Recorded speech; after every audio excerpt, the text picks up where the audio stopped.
ಎಲ್ಲರಿಗೂ ಇವತ್ತಿನ ನಮಸ್ಕಾರಗಳು. ನನ್ನ ಹೆಸರು ಮೋಹನ್ ಎಂ. ಮನೋವಿಜ್ಞಾನದಲ್ಲಿ ಕಳೆದ 9 ವರ್ಷಗಳಿಂದ ಕೆಲಸವನ್ನು ನಿರ್ವಹಿಸ್ತಾ ಇದ್ದೇನೆ. ಪ್ರಸ್ತುತ ಬೆಂಗಳೂರು ವಿಶ್ವವಿದ್ಯಾಲಯ ಜ್ಞಾನಭಾರತಿ ಕ್ಯಾಂಪಸ್ ಅಲ್ಲಿರೋ ಮನೋವಿಜ್ಞಾನ ವಿಭಾಗದಲ್ಲಿ ಕೆಲಸವನ್ನು ನಿರ್ವಹಿಸ್ತಾ ಇದ್ದೇನೆ. ಇವತ್ತಿನ ವಸ್ತು ವಿಷಯ ಪ್ಯಾರಾಮೆಟ್ರಿಕ್ ಮತ್ತೆ ನಾನ್ ಪ್ಯಾರಾಮೆಟ್ರಿಕ್ ಅಂಕಿಅಂಶಗಳ ನಡುವಿನ ವ್ಯತ್ಯಾಸ. ಸೊ ಯಾವಾಗ ನಾವು ಪ್ಯಾರಾಮೆಟ್ರಿಕ್ ಟೆಸ್ಟ್ಗಳನ್ನು ಯೂಸ್ ಮಾಡಬೇಕು, ಯಾವಾಗ ನಾನ್ ಪ್ಯಾರಾಮೆಟ್ರಿಕ್ ಟೆಸ್ಟ್ಗಳನ್ನು ಉಪಯೋಗಿಸ್ಕೋಬೇಕು ಅನ್ನೋದು, ಅದ್ರ ನಡುವೆ ಇರತಕ್ಕಂತಹ ಕೆಲವೊಂದು ಪ್ರಮುಖವಾದಂತಹ ವ್ಯತ್ಯಾಸಗಳು. ಸೊ ಪ್ಯಾರಾಮೆಟ್ರಿಕ್ ಟೆಸ್ಟ್ಗಳು ಯಾವ್ಯಾವುದು, ನಾನ್ ಪ್ಯಾರಾಮೆಟ್ರಿಕ್ ಟೆಸ್ಟ್ಗಳು ಯಾವ್ಯಾವುದು. ಸೊ ಅದಕ್ಕೂ ಮುಂಚೆ ಈ ಪ್ಯಾರಾಮೆಟ್ರಿಕ್ ಮತ್ತೆ ನಾನ್ ಪ್ಯಾರಾಮೆಟ್ರಿಕ್ ಅಂಕಿ ಅಂಶಗಳು, ಈ ಸ್ಟ್ಯಾಟಿಸ್ಟಿಕ್ಸ್ ಇದೆಯಲ್ಲ, ಯಾವಾಗ ಯೂಸ್ ಮಾಡ್ತೀವಿ, ಕಾರಣಗಳು ಏನು ಅನ್ನೋದನ್ನ ನಾವು ನೋಡಬೇಕು ಅನ್ನೋದೇ ಆದ್ರೆ, ಮೊದಲು ಪ್ರಾಬಬಿಲಿಟಿ ಮತ್ತೆ ನಾನ್ ಪ್ರಾಬಬಿಲಿಟಿ ಸ್ಯಾಂಪ್ಲಿಂಗ್ ಟೆಕ್ನಿಕ್ಸ್ ಅಂತಂದ್ರೆ ಏನು ಅನ್ನೋದನ್ನ ನಾವು ತಿಳ್ಕೊಬೇಕಾಗತ್ತೆ. ಏಕೆಂತಂದ್ರೆ ಪ್ರಾಬಬಿಲಿಟಿ ನಾನ್ ಪ್ರಾಬಬಿಲಿಟಿ, ಪ್ಯಾರಾಮೆಟ್ರಿಕ್ ನಾನ್ ಪ್ಯಾರಾಮೆಟ್ರಿಕ್, ಸೊ ಈ ಎರಡು ಏನು ಸ್ಯಾಂಪಲ್ ಟೆಕ್ನಿಕ್, ಸ್ಯಾಂಪ್ಲಿಂಗ್ ಟೆಕ್ನಿಕ್ ಮತ್ತೆ ಸ್ಟ್ಯಾಟಿಸ್ಟಿಕಲ್ ಮೆಥಡ್ ಏನಿದೆಯಲ್ಲ, ನೇರ ಸಂಬಂಧ ಇದೆ. ಸೊ ಯಾವ ಪ್ರಾಬಬಿಲಿಟಿ, ಸೊ ಪ್ರಾಬಬಿಲಿಟಿ ಅಂತಂದ್ರೆ ಏನು? ಸೊ ಪ್ರಾಬಬಿಲಿಟಿ ಸ್ಯಾಂಪಲ್ ಟೆಕ್ನಿಕ್ ಅಂತ ಅಂದ್ರೆ, ಒಂದು ಪಾಪ್ಯುಲೇಷನ್, ಸ್ಟಡಿ ಪಾಪ್ಯುಲೇಷನ್ ಇರುತ್ತೆ. ಸ್ಟಡಿ ಪಾಪ್ಯುಲೇಷನ್ ಇಂದ ಒಂದಷ್ಟು ಸ್ಯಾಂಪಲ್ ಅನ್ನ ನಾವು ಪಿಕ್ ಮಾಡಬೇಕು. ಏಕೆ ಅಂತಂದ್ರೆ ನಾವು ಎಲ್ಲರಿಗೂ ಇರ್ತಕ್ಕಂಥ ಸ್ಟಡಿ ಪಾಪ್ಯುಲೇಷನ್ ಎಷ್ಟು ಜನ ಇದ್ದಾರೆ, ಆ ಎಲ್ಲರ ಕಡೆಯಿಂದ ನಾವು ಡೇಟಾ ಕಲೆಕ್ಟ್ ಮಾಡ್ಕೊಳಕ್ ಆಗಲ್ಲ. ಆ ಸ್ಟಡಿ ಪಾಪ್ಯುಲೇಷನ್ ಏನಿದೆ ಅದನ್ನ ರೆಪ್ರೆಸೆಂಟ್ ಮಾಡುವಂತಹ ಒಂದಷ್ಟು ಸ್ಯಾಂಪಲ್ ಅನ್ನ ನಾವು ಪಿಕ್ ಮಾಡ್ಕೋಬೇಕು. ಪಿಕ್ ಮಾಡ್ಕೊಳ್ಳುವಂತಹ ಪ್ರಕ್ರಿಯೆ ಇದೆಯಲ್ಲ, ಸೊ ಅದು ಬೇರೆ ಬೇರೆ ಫಾರ್ಮ್ಯಾಟ್ಗಳಲ್ಲಿ, ಬೇರೆ ಬೇರೆ ಟೆಕ್ನಿಕ್ಸ್ಗಳಲ್ಲಿ ನಾವು ಪಿಕ್ ಮಾಡ್ಕೋಬಹುದು. ಅದನ್ನೇ ಪ್ರಾಬಬಿಲಿಟಿ ಮತ್ತೆ ನಾನ್ ಪ್ರಾಬಬಿಲಿಟಿ ಟೆಕ್ನಿಕ್ಸ್ ಅಂತ ಕರೀತಾರೆ. ಸೊ ಇಲ್ಲಿ ಉದ್ದೇಶ ಇಷ್ಟೇ. ಸೊ ಏನಕ್ಕೆ ನಾವು ಸ್ಯಾಂಪ್ಲಿಂಗ್ ಅನ್ನ ಸೈಂಟಿಫಿಕ್ ಆಗಿ ತೆಗೆದುಕೋಬೇಕು, ರ್ಯಾಂಡಮ್ ಆಗಿ ತೆಗೆದುಕೋಬೇಕು, ಸೊ ಅಥವಾ ಯಾವುದು ಪ್ರಾಬಬಿಲಿಟಿ ಯಾವುದು ನಾನ್ ಪ್ರಾಬಬಿಲಿಟಿ ಅನ್ನೋದನ್ನ ನಾವು ನೋಡೋದೇ ಆದ್ರೆ, ಯಾಕೆ ತಗೋಬೇಕು ಅನ್ನೋದೇ ಆದ್ರೆ, ಸೊ ಇಲ್ಲಿ ಸಿಂಪಲ್ ಆಗಿರ್ತಕ್ಕಂತಹ ಒಂದು ಜಸ್ಟಿಫಿಕೇಶನ್ ಏನಪ್ಪಾ ಅಂತಂದ್ರೆ, ನಾವು ತೆಗೆದುಕೊಳ್ಳುವಂತಹ ಒಂದು ಸ್ಯಾಂಪಲ್ಲು, ಒಂದಷ್ಟು ನಮೂನೆ ಏನಿರುತ್ತಲ್ಲ, ನಮೂನೆ ಆ ಯಾವ ಪಾಪ್ಯುಲೇಷನ್ಗೆ ನಾವು ಜನರಲೈಸೇಷನ್ ಮಾಡ್ಲಿಕ್ಕೆ ಹೊಡ್ತೀವಿ, ಅಷ್ಟು ಪಾಪ್ಯುಲೇಷನ್ ಒಂದು ರೆಪ್ರೆಸೆಂಟೇಟಿವ್ ತರ ಇರಬೇಕದು, ಆ ಒಂದು ಗುಂಪು, ಆ ಒಂದು ಸಮೂಹ, ಆ ಒಂದು ನಮೂನೆ. ಉದಾಹರಣೆಗೆ ಹೇಳ್ಬೇಕು ಅಂತಂದ್ರೆ, SSLC ಬೆಂಗಳೂರು ಸಿಟಿನಲ್ಲಿ ಓದ್ತಾ ಇರ್ತಕ್ಕಂತಹ SSLC ವಿದ್ಯಾರ್ಥಿಗಳ ಸ್ಟ್ರೆಸ್ ಲೆವೆಲ್, ಅಕಾಡೆಮಿಕ್ ಪರ್ಫಾರ್ಮೆನ್ಸ್ ಅನ್ನ ನಾವು ಅಸೆಸ್ ಮಾಡಬೇಕು. ಇದೊಂದು ಆಬ್ಜೆಕ್ಟ್. ಅದಕ್ಕೊಂದು ಅದರದೇ ಆದಂತ ಒಂದು ಹೈಪೋಥಿಸ್ ಅನ್ನ ಹಾಕೊಂಡಿರ್ತೀವಿ. So there will be a positive, negative, so ಏನೋ ಒಂದು ಹೈಪೋಥಿಸ್ ಅನ್ನು ಹಾಕೊಂಡಿರ್ತೀವಿ. ಅದನ್ನ ಟೆಸ್ಟ್ ಮಾಡ್ಬೇಕಲ್ಲ ಹೈಪೋಥಿಸಿಸ್ನ. ಸೊ ಇಲ್ಲಿ ನಾವು ಹಾಕೊಂಡಿರ್ತಕ್ಕಂಥ ಪಾಪ್ಯುಲೇಷನ್ ಬೆಂಗಳೂರಿನಲ್ಲಿ ಇರ್ತಕ್ಕಂತಹ SSLC ಓದ್ತಾ ಇರ್ತಕ್ಕಂಥ ಬೆಂಗಳೂರಿನಲ್ಲಿ, ಸಿಟಿನಲ್ಲಿ, ಮೆಟ್ರೋಪಾಲಿಟನ್ ಸಿಟಿನಲ್ಲಿ ಅಕಾಡೆಮಿಕ್ ಸ್ಟ್ರೆಸ್ ಮತ್ತೆ ಪರ್ಫಾರ್ಮೆನ್ಸ್ ಅನ್ನ ಅಸೆಸ್ ಮಾಡಬೇಕು. ಸೊ ನಾವು ಎಲ್ಲರೂ ಈಗ ಬೆಂಗಳೂರಿನಲ್ಲಿ ಉದಾಹರಣೆಗೆ ಒಂದು 5 ಲಕ್ಷ ವಿದ್ಯಾರ್ಥಿಗಳು ಅಥವಾ 1 ಲಕ್ಷ ವಿದ್ಯಾರ್ಥಿಗಳು ಓದ್ತಾ ಇದ್ದಾರೆ SSLC ನಲ್ಲಿ ಅಂತ ಅಂದ್ರೆ, ಸೊ ಎಲ್ರನ್ನೂ ಅಪ್ರೋಚ್ ಮಾಡಿ, ಅದು ಗೌರ್ಮೆಂಟ್ ಇರ್ಬೋದು, ನಾನ್ ಗೌರ್ಮೆಂಟ್ ಇರ್ಬೋದು, ಓಕೆ, ಸೆಮಿ ಇರ್ಬೋದು, ಸೆಂಟ್ರಲ್ ಇರ್ಬೋದು, ಯಾವುದೇ ಒಂದು ಕ್ಯಾಟಗರಿನಲ್ಲಿ ಬಂದಿರತಕ್ಕಂತಹ ಒಂದು ಶಾಲೆಗಳಾಗಿರಬಹುದು, ಅಲ್ಲಿ ಓದ್ತಾ ಇರ್ತಕ್ಕಂತಹ SSLC ವಿದ್ಯಾರ್ಥಿಗಳು ಏನಿದ್ದಾರೆ, ಸೊ ಅವರ ಒಂದು ಲೆವೆಲ್ ಆಫ್ ಸ್ಟ್ರೆಸ್ ಮತ್ತೆ ಪರ್ಫಾರ್ಮೆನ್ಸ್ ಅನ್ನ ಅಸೆಸ್ ಮಾಡಬೇಕು. ಸೊ ಈ ಒಂದು ಆಬ್ಜೆಕ್ಟಿವ್ ಅಂತ ಹಾಕೊಂಡಾಗ ನಾವು ಬೆಂಗಳೂರಲ್ಲಿ ಇರ್ತಕ್ಕಂಥ ಓದ್ತಾ ಇರ್ತಕ್ಕಂಥ ಎಲ್ಲ SSLC ಮಕ್ಕಳನ್ನ ಅಪ್ರೋಚ್ ಮಾಡ್ಲಿಕ್ಕೆ ಆಗೋದಿಲ್ಲ.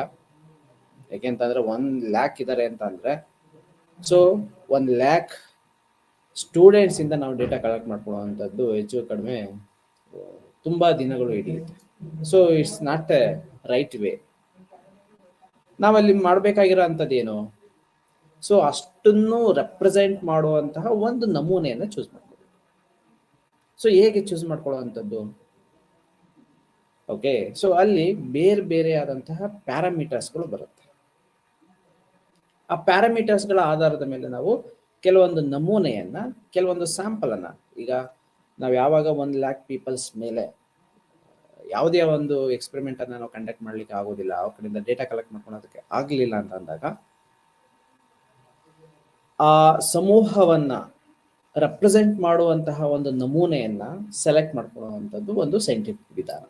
ಅದ್ರ ಮೇಲೆ ನಾವು ಎಕ್ಸ್ಪೆರಿಮೆಂಟ್ ಅನ್ನ ಮಾಡಿ ಅಥವಾ ಅವ್ರ ಕಡೆಯಿಂದ ನಾವು ಡೇಟಾವನ್ನ ಕಲೆಕ್ಟ್ ಮಾಡಿಕೊಂಡು ಬಂದಿರತಕ್ಕಂತಹ ಡೇಟಾವನ್ನ ಇಂಟರ್ಪ್ರೇಟ್ ಮಾಡಿ ಜನರಲೈಸೇಷನ್ ಮಾಡುವಂತ ಒಂದು ಪ್ರಕ್ರಿಯೆ ನಾವು ರಿಸರ್ಚ್ ಅಂತ ಕರಿತೀವಿ. ಸೊ ವೈ ದಿಸ್ ಪ್ರಾಬಬಿಲಿಟಿ ಮತ್ತೆ ನಾನ್ ಪ್ರಾಬಬಿಲಿಟಿ ಅಂತ ಅನ್ನೋದೇ ಆದ್ರೆ, ಸೊ ಪ್ರಾಬಬಿಲಿಟಿ ಅಂತ ಅಂದ್ರೆ ಸೊ ಎಲ್ರಿಗೂ ಈಕ್ವಲ್ ಚಾನ್ಸ್ ಕೊಡಬೇಕು, ಎಲ್ರಿಗೂ ಒಂದು ಈಕ್ವಲ್ ಪ್ರಾಬಬಿಲಿಟಿ ಇರಬೇಕು being A part of this research activities ಅನ್ನೋ ರೀತಿಯಾಗಿ ಇದೆ ಅಂತ ಅನ್ನೋದೇ ಆದ್ರೆ. ಸೊ ಈಗ ದೊಡ್ಡ ಪಾಪ್ಯುಲೇಷನ್, ಸೊ ಹೇಗೆ ಅದನ್ನ ನಾವು ಒಂದು ಸಂಶೋಧನೆಯ ಭಾಗವಾಗಿ ನಾವು ಮಾಡ್ಕೋಬೇಕು ಅನ್ನೋದೇ ಆದ್ರೆ, ಓಕೆ, ಒಂದು ಶಾಲೆಗೆ ಹೋಗ್ತೀವಿ, ಒಂದು ಶಾಲೆಗೆ ಹೋಗಿ ನಾವು ಡೇಟಾವನ್ನ ಕಲೆಕ್ಟ್ ಮಾಡ್ಕೊಳ್ತೀವಿ, ಅದು ಬಂದಿರತಕ್ಕಂತಹ ಡೇಟಾವನ್ನ ಇಡೀ ಬೆಂಗಳೂರು ಸಿಟಿಗೆ ನಾವು ಅಪ್ಲೈ ಮಾಡ್ಕೊಳ್ತೀವಿ. So this is not the right way. ಅಥವಾ 2-3 ಸ್ಕೂಲ್ ಶಾಲೆಗಳನ್ನ ನಾವು ಅಪ್ರೋಚ್ ಮಾಡ್ತೀವಿ, ಅದ್ರ SSLC ಓದ್ತಾ ಇರ್ತಾರಂತ, ಸೊ ಅವರಿಗೆ ಡೇಟಾವನ್ನ ಕೊಡ್ತೀವಿ, ಕ್ವಶನೇರ್ ಕೊಡ್ತೀವಿ, ಅವ್ರ ಕಡೆಯಿಂದ ಡೇಟಾವನ್ನ ಕಲೆಕ್ಟ್ ಮಾಡ್ಕೊಳ್ತೀವಿ. So this is not the right way. So probability ಅಂತಂದ್ರೆ ಸೊ ಈಕ್ವಲ್ ಚಾನ್ಸ್ ಇರಬೇಕು, ಸೊ ಎಲ್ರಿಗೂ. ಓಕೆ, ಸೊ ಅದರಲ್ಲಿ ಒಂದು ಝೋನ್ಗಳಾಗಿ ಮಾಡಿಕೊಂಡು, ಸೊ ಈ ಝೋನಿಂದ ಓಕೆ, ಸೊ ಅಥವಾ 4 ಝೋನ್ ಅಥವಾ 8 ಝೋನ್ ಆಗಿ ಮಾಡಿಕೊಂಡು, ಸೊ ಒಂದೊಂದು ಝೋನಿಂದ ಸೊ ಇಷ್ಟಿಷ್ಟು ತರಗತಿಗಳ ಅಥವಾ ಶಾಲೆಗಳ ಅನ್ನೋದನ್ನ ಒಂದು ರ್ಯಾಂಡಮ್ ಆಗಿ ಪಿಕ್ ಮಾಡಿಕೊಂಡು, okay, for example east, west, south, north, east, west, so ಈಗ 8 ಡಿವಿಷನ್ಸ್ ಬರುತ್ತಲ್ಲ. ಸೊ ಅವುಗಳಲ್ಲಿ ಒಂದೊಂದು ಡಿವಿಷನ್ ಅಲ್ಲಿ ಎಷ್ಟೆಷ್ಟು ಶಾಲೆಗಳು ಬರುತ್ತೆ, ಅಥವಾ ಈಚ್ ಡಿವಿಷನ್ ಇಂದ ಸೊ ಒಂದೊಂದು ಶಾಲೆ ಅಥವಾ 2 ಶಾಲೆ ಅಥವಾ 5 ಶಾಲೆಗಳು, ಸೊ ಅವರಲ್ಲಿ ಗೌರ್ಮೆಂಟ್ ಶಾಲೆಯಿಂದ ಎಷ್ಟು, ಪ್ರೈವೇಟ್ ಶಾಲೆಯಿಂದ ಎಷ್ಟು, ಸೆಮಿ ಗೌರ್ಮೆಂಟ್ ಇಂದ ಎಷ್ಟು, ಸೊ ಈ ತರ ಒಂದು ಸಿಸ್ಟಮ್ಯಾಟಿಕ್ ಆಗಿ ಕ್ಯಾಲ್ಕುಲೇಷನ್ ಮಾಡಿಕೊಂಡು ಎಷ್ಟು ಪಾಪ್ಯುಲೇಷನ್ ಇದೆ, ನಾವು ಎಷ್ಟು ಸ್ಯಾಂಪಲ್ ಅನ್ನ ತೆಗೆದುಕೋಬೇಕು, ಎಷ್ಟು ಡಿವಿಷನ್ಸ್ಗೆ ಎಷ್ಟೆಷ್ಟು ಶಾಲೆಯಿಂದ ಎಷ್ಟೆಷ್ಟು ವಿದ್ಯಾರ್ಥಿಗಳನ್ನ, ಅದರಲ್ಲಿ ಮೇಲ್ ಎಷ್ಟು, ಫಿಮೇಲ್ ಎಷ್ಟು, ಸೋಷಿಯಲ್ ಬ್ಯಾಕ್ಗ್ರೌಂಡ್ ಇನ್ಫಾರ್ಮೇಶನ್ ಇರ್ತಕ್ಕಂಥವ್ರು ಎಷ್ಟೆಷ್ಟು ಜನನ್ನ ತಗೋಬೇಕು, ಒಂದು ಸಿಸ್ಟಮ್ಯಾಟಿಕ್ ಆಗಿ ಕೌಂಟ್ ಮಾಡಿಕೊಂಡು, ಸೊ ಈ ಶಾಲೆಯಿಂದ ಎಷ್ಟು, ಈ ಶಾಲೆಯಿಂದ ಎಷ್ಟು, ಸೊ ಒಂದು ಶಾಲೆಯಲ್ಲಿ ಒಂದು 20 ಜನ, 30 ಜನ ಅಥವಾ 80 ಜನ ಇರಬಹುದು. ಸೊ ಅಲ್ಲಿ ಹೋದಾಗ ಸೊ ರ್ಯಾಂಡಮ್ ಆಗಿ ಈಗ ಒಂದು 80 ಮೆಂಬರ್ಸ್ ಇದ್ದಾರೆ, ಸೊ ಅವ್ರ ಕಡೆಯಿಂದ ಒಂದು 4 ಜನ ತೆಗೆದುಕೋಬಹುದು. ಸೊ 4 ಜನಕ್ಕೆ ತೆಗೆದುಕೋಬಹುದು ಅಂತ ಯಾವ ತರ ತೆಗೆದುಕೋಬಹುದು, ಸೊ ಸಿಂಪಲ್ ಆಗಿ ಸೊ ಮೇಲ್ ಕಡೆಯಿಂದ 1-2, ಫಿಮೇಲ್ ಗರ್ಲ್ಸ್ ಕಡೆಯಿಂದ 1-2, ಸೊ ರ್ಯಾಂಡಮ್ ಆಗಿ ಚೂಸ್ ಮಾಡ್ಕೊಳ್ಳುವಂಥದ್ದು. ಅಂದ್ರೆ ಅಲ್ಲಿ ಇರ್ತಕ್ಕಂಥ ಎಲ್ರಿಗೂ ಸಹ ಈಕ್ವಲ್ ಆಪರ್ಚುನಿಟೀಸ್ ಇರಬೇಕು, ಬಟ್ ಅದರಲ್ಲಿ ನಾವು ಚೂಸ್ ಮಾಡ್ಕೊಳ್ಳೋ ಅಂಥದ್ದು 4 ಮೆಂಬರ್ಸ್, ಮೇಲಿಂದ 2, ಫಿಮೇಲ್ಸ್ ಗರ್ಲ್ಸ್ ಇಂದ 1. ಸೊ ಇದನ್ನ ಏನಂತ ಕರೀತಾರೆ, ಈ ಒಂದು ವೇನಲ್ಲಿ ನಾವು ಏನಾದ್ರು ಒಂದು ಸ್ಯಾಂಪಲ್ ಅನ್ನ ಚೂಸ್ ಮಾಡ್ಕೊಳ್ಳುವಂತ ಒಂದು ವಿಧಾನವನ್ನ ಪ್ರಾಬಬಿಲಿಟಿ ಸ್ಯಾಂಪಲ್ ಟೆಕ್ನಿಕ್ಸ್. ಸೊ ಇಲ್ಲಿ ಈಕ್ವಲ್ ಚಾನ್ಸ್ ಇರುತ್ತೆ ಅಲ್ಲ, 80 ಜನ ಇದ್ದಾರೆ ಒಂದು ತರಗತಿನಲ್ಲಿ, ನಾವು ಒಂದು 350ರಿಂದ 370ರಿಂದ ಒಂದು 400 ಜನನ ಸೆಲೆಕ್ಟ್ ಮಾಡ್ಕೊಳ್ತೀವಿ 1,00,000 ಪೀಪಲ್. ಸೊ ಅಲ್ಲಿ ಒಂದು ಶಾಲೆನಲ್ಲಿ 2 ಅಥವಾ 4 ಜನ ಸೆಲೆಕ್ಟ್ ಮಾಡ್ಕೋಬೇಕು. ಸೊ ಎಕ್ಸಾಂಪಲ್ಗೆ ಹೇಳ್ತಾ ಇರೋದು ಅಂತ ಅಂದ್ಕೊಂಡ್ರೆ ನಾವು ಸೊ ಯಾವ ರೀತಿಯಾಗಿ ಸೆಲೆಕ್ಟ್ ಮಾಡ್ಕೋಬೇಕು, ಇರ್ತಕ್ಕಂಥ 80 ಜನರಲ್ಲಿ 4 ಜನನ, ಸೊ ಅದರಲ್ಲಿ ಮೇಲ್ ಎಷ್ಟಿರಬೇಕು, ಫಿಮೇಲ್ ಎಷ್ಟಿರಬೇಕು, ಎಕನಾಮಿಕಲ್ ಬ್ಯಾಕ್ಗ್ರೌಂಡ್ ಅಂತ ಕನ್ಸಿಡರ್ ಮಾಡ್ಕೊಂಡಾಗ, ಸೊ ಈಗ ಗೌರ್ಮೆಂಟ್ ಏನಾರು ಒಂದು ನೋಟಿಫಿಕೇಶನ್ ಕೊಟ್ರೆ ರಿಕ್ರೂಟ್ಮೆಂಟ್ಗೆ, ಸೊ ಅಲ್ಲಿ ಎಷ್ಟೆಷ್ಟು ಕ್ಯಾಟಗರಿಗೆ ಎಷ್ಟು, ಈ ಕ್ಯಾಟಗರಿಗೆ ಎಷ್ಟು, ಸೊ ಈ ಥರದ್ದು ಒಂದು ರೋಸ್ಟರ್ ವೈಸು ಸೀಟನ್ನು ಬಿಡುಗಡೆ ಮಾಡುತ್ತೆ. ಟೋಟಲ್ ಎಷ್ಟಿದೆ, ಜನರಲ್ಗೆ 50% ಅವ್ರಿಗೆ 50% ಯಾರ್ಯಾರಿಗೆ ಡಿಸ್ಟ್ರಿಬ್ಯೂಟ್ ಮಾಡಬೇಕು, ಅವರಲ್ಲಿ ಯಾರು ಅಪ್ಲೈ ಮಾಡಿರ್ತಾರೆ ಅವ್ರನ್ನ ಮಾತ್ರ, ಅದರಲ್ಲಿ ಟಾಪ್ ಬರುವಂಥವ್ರು, ಅವರಲ್ಲಿ ಇಂಟರ್ವ್ಯೂ ಚೆನ್ನಾಗಿ ಮಾಡೋ, ಸೊ ಅಂಥವ್ರನ್ನ ಮಾತ್ರ ಪಿಕ್ ಮಾಡ್ಕೊಳ್ತಾ ಹೋಗ್ತಾರೆ. ಸೊ ಅಂದರೆ ಇಟ್ಸ್ ಎ ಸಿಸ್ಟಮ್ಯಾಟಿಕ್, ಸೊ ಏನು ಒಂದು ಕಾನೂನಲ್ಲಿದೆ ಅದ್ರ ಪ್ರಕಾರವಾಗಿ ಸೆಲೆಕ್ಟ್ ಮಾಡ್ಕೊಳ್ತಾ ಹೋಗ್ತಾರೆ. ಇಲ್ಲೂ ಅಷ್ಟೇ. ಸೊ ಪ್ರಾಬಬಿಲಿಟಿ ಅಂತ ಅಂದಾಗ ಪ್ರಾಬಬಿಲಿಟಿ ಈಕ್ವಲ್ ಚಾನ್ಸ್ ಇರಬೇಕು ಎಲ್ರಿಗೂ, ಆದರೆ ಎಲ್ಲರನ್ನು ನಾವು ಸೆಲೆಕ್ಟ್ ಮಾಡ್ಕೊಳಕ್ಕಾಗಲ್ಲ. ಅದರಲ್ಲಿ ರೆಪ್ರೆಸೆಂಟ್ ಮಾಡುವಂತಹ ಮೇಲಿಂದ ಎಷ್ಟು, ಫಿಮೇಲ್ ಇಂದ ಎಷ್ಟು, ಬೇರೆ ಬೇರೆ ಗೌರ್ಮೆಂಟ್ ಸ್ಕೂಲಿಂದ ಎಷ್ಟು, ಪ್ರೈವೇಟ್ ಸ್ಕೂಲಿಂದ ಎಷ್ಟು, ಎಲ್ಲರನ್ನೂ ಸಹ ರೆಪ್ರೆಸೆಂಟ್ ಮಾಡುವಂತಹ ಒಂದು ನಮೂನೆಯನ್ನ ಸೆಲೆಕ್ಟ್ ಮಾಡ್ಕೊಳ್ಳುವಂತಹ ಒಂದು ವಿಧಾನವನ್ನ ಪ್ರಾಬಬಿಲಿಟಿ ಸ್ಯಾಂಪಲ್ ಟೆಕ್ನಿಕ್ ಅಂತ ಕರೀತಾರೆ. ಸೊ ಅದರಲ್ಲಿ ಬೇರೆ ಬೇರೆ ವಿಧಗಳಿದೆ, ಸಬ್ ಟೈಪ್ಸ್ಗಳಿದೆ. Simple random, stratified, systematic random, cluster sampling. So ಇವೆಲ್ಲ sub types of what is that probability sample technique. So ಅದರ ಆಪೋಸಿಟ್ ಆಗಿರ್ತಕ್ಕಂಥದ್ದು ಮತ್ತೊಂದು, that is non probability sample technique. So non probability ಅಂತ ಅಂದ್ರೆ ಇಲ್ಲಿ ಸಂಭವನೀಯ, ಇಲ್ಲಿ ಅಸಂಭವನೀಯ. ಅಂದ್ರೆ ರೆಪ್ರೆಸೆಂಟ್ ಮಾಡೋ ರೀತಿಯಾಗಿ, ಇಡೀ ಸಮೂಹನ ರೆಪ್ರೆಸೆಂಟ್ ಮಾಡುವಂತಹ ರೀತಿಯಾಗಿ ನಾವು ಸೆಲೆಕ್ಟ್ ಮಾಡ್ಕೊಳೋದಿಲ್ಲ. ನಮ್ಮ ಅನುಕೂಲಕ್ಕೆ ತಕ್ಕಂತೆ, ಅಥವಾ ಇಷ್ಟು ಜನರಿಂದ ನಾವು ಕಲೆಕ್ಟ್ ಮಾಡ್ಕೋಬೇಕಾ, SSLC ಓದ್ತಾ ಇರ್ತಕ್ಕಂಥ ಬೆಂಗಳೂರಿನಲ್ಲಿ ಯಾವುದೋ ಒಂದು ಶಾಲೆ ಅಥವಾ 2 ಶಾಲೆ, ಎಲ್ಲಾ ಸ್ಕೂಲನ್ನು ಅಪ್ರೋಚ್ ಮಾಡೋದಕ್ಕೆ again it consumes lot of times, energy, money, so everything. So ಅದಕ್ಕೆ ಏನು ಮಾಡೋದು, ನಮಗೆ ಹತ್ರ ಇರತಕ್ಕಂತಹ 1 ಅಥವಾ 2 ಶಾಲೆಯಿಂದ, ಓಕೆ, ಅಥವಾ 5 ಶಾಲೆ, 10 ಶಾಲೆಯಿಂದ, ಎಷ್ಟು ಒಂದು ಶಾಲೆಯಲ್ಲಿ 80 ಮೆಂಬರ್ಸ್ ಇದ್ದಾರೆ, 60 ಮೆಂಬರ್ಸ್ ಇದ್ದಾರೆ, 50 ಮೆಂಬರ್ಸ್ ಇದ್ದಾರೆ, ಅಷ್ಟು ಜನ ಕಡೆಯಿಂದ ನಾವು ಡೇಟಾ ಕಲೆಕ್ಟ್ ಮಾಡ್ಕೊಂಡು ಬಂದ್ಬಿಡೋದು. ಸೊ ಇಲ್ಲಿ ಏನಾಗುತ್ತೆ, ಈಕ್ವಲ್ ಚಾನ್ಸ್ ಅಂತ ಎಲ್ರಿಗೂ ಸಿಗೋದಿಲ್ಲ. ಫಾರ್ ಎಕ್ಸಾಂಪಲ್, ನಾವು ಬೆಂಗಳೂರು ಸೌತ್ ಅಲ್ಲಿ ಇದ್ದೀವಿ, ಅಥವಾ ಬೆಂಗಳೂರು ಈಸ್ಟ್ ಅಥವಾ ವೆಸ್ಟ್ ಅಲ್ಲಿ ಇದ್ದೀವಿ ಅಂತ ಅನ್ಕೊಂಡ್ರೆ, ವೆಸ್ಟ್ ಅಲ್ಲಿ ಇರ್ತಕ್ಕಂತಹ ನಮ್ಗೆ ಹತ್ರ ಇರ್ತಕ್ಕಂಥ ಕಾಲೇಜ್ ಸ್ಕೂಲ್ಗಳಿಗೆ ಹೋಗ್ತೀವಿ, ಅಪ್ರೋಚ್ ಮಾಡ್ತೀವಿ, ಅಲ್ಲಿ ಯಾರಿದ್ದಾರೆ ಅಷ್ಟು ಜನದಿಂದ ಡೇಟಾ ಕಲೆಕ್ಟ್ ಮಾಡ್ತಾ ಬರ್ತೀವಿ. ಸೊ ಅಲ್ಲಿ ಯಾವುದೋ ಒಂದು ಸ್ಕೂಲ್ಗಳು ಇರುತ್ತೆ ಬೇರೆ ಪ್ಲೇಸ್ಗಳಲ್ಲಿ, 8 ಝೋನ್ ಅಂತ ಮಾಡ್ಕೊಂಡಿರ್ತೀವಲ್ಲ ಪ್ರಾಬಬಿಲಿಟಿನಲ್ಲಿ. ಸೊ ಇಲ್ಲಿ ಝೋನ್ಸ್ಗಳು ಆಗಲಿ, ಯಾವ ಥರದೇ ಆಗಲಿ, ಸಿಸ್ಟಮೆಟಿಕ್ ಆಗಿ ನಾವು ಒಂದು ಪ್ಲಾನ್ ಮಾಡೋದಿಲ್ಲ. ಡೇಟಾವನ್ನ ಕಲೆಕ್ಟ್ ಮಾಡ್ಕೊಳೋದಕ್ಕೆ, ಯಾರು ಸ್ಯಾಂಪಲ್ ಅನ್ನೋದನ್ನ ನಿರ್ಧಾರ ಮಾಡಲಿಕ್ಕೆ. ಸೊ ಇಲ್ಲಿ ಈಕ್ವಲ್ ಚಾನ್ಸ್ ಅಂತಕ್ಕಂಥದ್ದು. ಸೊ ಯಾರು ನಾರ್ತ್ ಅಲ್ಲಿ ಇದ್ದಾರೆ, ಸೌತ್ ಅಲ್ಲಿ ಇದ್ದಾರೆ, ಅಥವಾ ಈಸ್ಟ್ ಅಲ್ಲಿ ಇದ್ದಾರೆ, ಸೊ ಅವ್ರು ಯಾರನ್ನು ಸಹ ನಾವು ಟಚ್ ಮಾಡಕ್ ಹೋಗೋದಿಲ್ಲ. ಅಥವಾ ಎಷ್ಟು ಪಾಪ್ಯುಲೇಷನ್ ಇರ್ಬೋದು ಒಂದು ಸ್ಕೂಲ್ಗಳಲ್ಲಿ, ಯಾವುದನ್ನು ಸಹ ನಾವು ಗಣನೆಗೆ ತೆಗೆದುಕೊಳ್ಳೋದು. ಸೊ ನಮಗೆ ಬೇಕಾಗಿರ್ತಕ್ಕಂಥದ್ದು 350 ಅಥವಾ 400 ಜನ ಡೇಟಾ. ಸೊ ಯಾವುದೋ ಒಂದು ಶಾಲೆಯಲ್ಲಿ ಒಂದು 80 ಮೆಂಬರ್ಸ್ 90 ಮೆಂಬರ್ಸ್ ಇದ್ದಾರೆ ಅಂತ ಅಂದಮೇಲೆ ಒಂದು 5-6 ಶಾಲೆಗಳನ್ನು ನಾವು ಅಪ್ರೋಚ್ ಮಾಡಿದ್ರೆ ನಮಗೆ ನಿಯರ್ ಬೈ ಇರ್ತಕ್ಕಂಥ ಶಾಲೆಗಳನ್ನು, ಸೊ ಅಷ್ಟು ಡೇಟಾ, ಎಕ್ಸ್ಪೆಕ್ಟೆಡ್ ಡೇಟಾ ಸಿಗುತ್ತೆ. ಅದ್ರ ಬೇಸ್ ಮೇಲೆ ನಾವು ಡೇಟಾ ಇಂಟರ್ಪ್ರಿಟ್ ಮಾಡ್ಕೊಳ್ತೀವಿ, ಜನರಲೈಸೇಷನ್ ಮಾಡ್ಕೊಳ್ತೀವಿ. ಸೊ ಬೆಂಗಳೂರು ಸಿಟಿ, ಮೆಟ್ರೋಪಾಲಿಟನ್ ಸಿಟಿಯವರ SSLC ಓದ್ತಾ ಇರ್ತಕ್ಕಂತಹ ಮಕ್ಕಳ ಸ್ಟ್ರೆಸ್ ಲೆವೆಲ್ಲು ಮತ್ತೆ ಅಕಾಡೆಮಿಕ್ ಪರ್ಫಾರ್ಮೆನ್ಸು ಇಷ್ಟಿದೆ ಅನ್ನೋದನ್ನು ನಾವು ಹೇಳ್ತಾ ಹೋಗ್ತೀವಿ, ಅಥವಾ ಜನರಲೈಸೇಷನ್ ಮಾಡ್ತಾ ಹೋಗ್ತೀವಿ. ಯಾವಾಗ non probability sample techniques. So ಇದು ಏನಾಗುತ್ತೆ ಅಂತಂದ್ರೆ, ಸೊ ಪ್ರಾಬಬಿಲಿಟಿ ಸ್ಯಾಂಪಲ್ ಟೆಕ್ನಿಕ್ಸ್ ಮುಖಾಂತರ ಕಲೆಕ್ಟ್ ಮಾಡ್ಕೊಂಡ ಡೇಟಾಗೂ, ನಾನ್ ಪ್ರಾಬಬಿಲಿಟಿ ಮುಖಾಂತರ ಕಲೆಕ್ಟ್ ಮಾಡ್ಕೊಂಡಂತಹ ಡೇಟಾಗೂ ಲಾಟ್ ಆಫ್ ಡಿಫ್ರೆನ್ಸಸ್ ಇರೋದನ್ನ ನಾವು ನೋಡ್ತಾ ಹೋಗ್ತೀವಿ. ಸೊ ಯಾವಾಗಲೂ we prefer probability sample techniques, especially in experimental designs. So experimental designs ಒಂದು ಕ್ವಾಲಿಟೀಸ್, ಒಂದು ಫೀಚರ್ಸ್ ಏನಪ್ಪಾ ಅಂತಂದ್ರೆ, ಡೇಟಾ ಒಂದು ರ್ಯಾಂಡಮ್ ಬೇಸ್ ಆಗಿ ನಾವು ಒಂದು ಕಲೆಕ್ಟ್ ಮಾಡ್ಕೊಳ್ಳುವಂತ ಒಂದು ಡೇಟಾ. ಸೊ ಇದು it's a parameter experimental designs. ಅದಿದ್ದಾಗ ಮಾತ್ರ ಎಕ್ಸ್ಪೆರಿಮೆಂಟಲ್ ಡಿಸೈನ್ಗೆ ಒಂದು ಮಹತ್ವ ಜಾಸ್ತಿ ಆಗ್ತಾ ಹೋಗುತ್ತೆ. ಏಕೆಂತಂದ್ರೆ that procedure also should be in a right way, in a scientific way. Then only we can get expected data from the sample. Okay, so idu significant differences between probability and non-probability sample technique. So ಅದರಲ್ಲಿ ಬೇರೆ ಬೇರೆ ವಿಧಗಳು ಬರುತ್ತೆ ನಾನ್ probability sample ಅಲ್ಲಿ. ನಾನ್ probability sample ಅಂತಂದ್ರೆ simple ಆಗಿ ಹೇಳ್ಬೇಕು ಅಂತಂದ್ರೆ ಎಲ್ಲರನ್ನೂ ಪ್ರತಿನಿಧಿಸುವಂತಹ ಸ್ಯಾಂಪಲ್ ಅದು ಆಗಿರೋದಿಲ್ಲ. ಓಕೆ, ಸೊ ಯಾರು ನಮ್ಗೆ ಹತ್ರವಾಗಿ ಸಿಗ್ತಾರೆ, ಈಸಿಯಾಗಿ ಸಿಗ್ತಾರೆ, ಅಂಥವರಿಂದ ನಮಗೆ ಎಷ್ಟು ಡೇಟಾ ಬೇಕು, ಎಷ್ಟು ನಾವು ಪ್ಲಾನ್ ಮಾಡ್ಕೊಂಡಿರ್ತೀವಿ ಅಷ್ಟು ಡೇಟಾವನ್ನು ಕಲೆಕ್ಟ್ ಮಾಡ್ಕೊಳ್ಳೋಂಥ ಪ್ರಯತ್ನಗಳನ್ನು ಮಾಡ್ತಾ ಹೋಗ್ತೀವಿ. ಸೊ ಒಂದು ಶಾಲೆ ಅಂತ ಅಂದಾಗ, for example engineering and medical college ಸ್ಟೂಡೆಂಟ್ಸಲ್ಲಿ ನಾವು ಎಮೋಷನಲ್ ಮೆಚುರಿಟಿ ಅಥವಾ ಬೇರೆ ಬೇರೆ ಇನ್ಯಾವುದೋ ಒಂದು ವೇರಿಯೇಬಲ್ಸನ್ನು ನಾವು ಅಸೆಸ್ ಮಾಡ್ತೀವಿ ಅಂತ ಅಂದಾಗ, ಸೊ ಒಂದು ಶಾಲೆಗೆ ಹೋಗಿ ಎಷ್ಟು ಜನ ಇದ್ದಾರೆ, ಸೊ ಅವ್ರನ್ನ ಕೌಂಟ್ ಮಾಡಿ ಅವ್ರಿಗೆಲ್ಲ ನಂಬರ್ ಅಸೈನ್ ಮಾಡಿ, it is not so easy. So ಅವರಲ್ಲಿ ನಾವು ಏನೋ ಒಂದು ಸಿಸ್ಟಮ್ಯಾಟಿಕ್ ರ್ಯಾಂಡಮ್ ಅಥವಾ ಒಂದು ಸ್ಟ್ರಾಟಿಫೈಡ್ ಸ್ಯಾಂಪಲ್ ಟೆಕ್ನಿಕ್ಸ್ ಅನ್ನು ಅಪ್ಲೈ ಮಾಡುವಂಥದ್ದು ಇದೆಯಲ್ಲ, ಸೊ ಮೆಚ್ಯೂರ್ಡ್ ಅಂಡ್ ಏನೋ ದ ಪಾರ್ಟಿಸಿಪೇಷನ್ಸ್ ಲೆವೆಲ್ಸ್ ಈ ಥರದ್ದೆಲ್ಲ ನಾವು ಕನ್ಸಿಡರ್ ಮಾಡ್ಕೊಂಡಾಗ it's not so easy.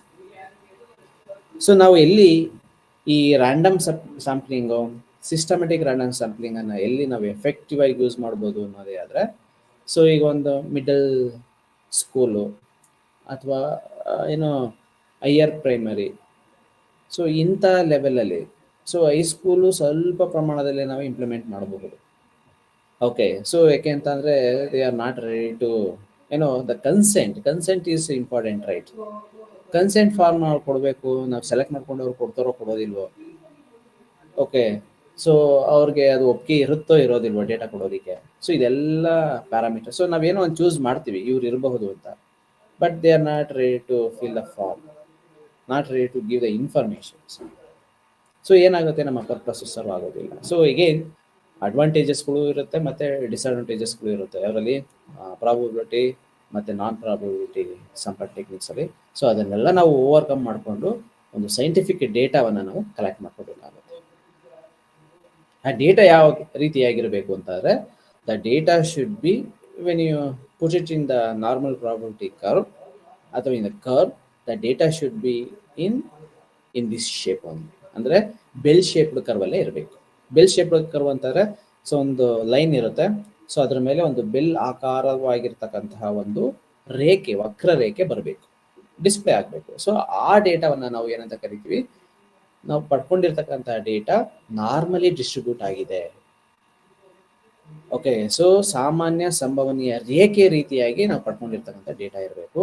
So ಆಗಿದ್ದಾಗ ಮಾತ್ರ ನಾವು ಫರ್ದರ್ ಅನಾಲಿಸಿಸ್ಗೆ ನಾವು ಅಂತಹ ಡೇಟಾವನ್ನು ತೆಗೆದುಕೊಳ್ತೀವಿ. ಸೊ ಇಲ್ಲಿ we are talking about parametric and non parametric statistics. Okay, so ಯಾವಾಗ ಪ್ಯಾರಾಮೆಟ್ರಿಕ್ ಟೆಸ್ಟ್ಗಳನ್ನು ನಾವು ಯೂಸ್ ಮಾಡಬೇಕು, ಯಾವಾಗ ನಾನ್ ಪ್ಯಾರಾಮೆಟ್ರಿಕ್ ಟೆಸ್ಟ್ಗಳನ್ನು ನಾವು ಯೂಸ್ ಮಾಡಬೇಕು.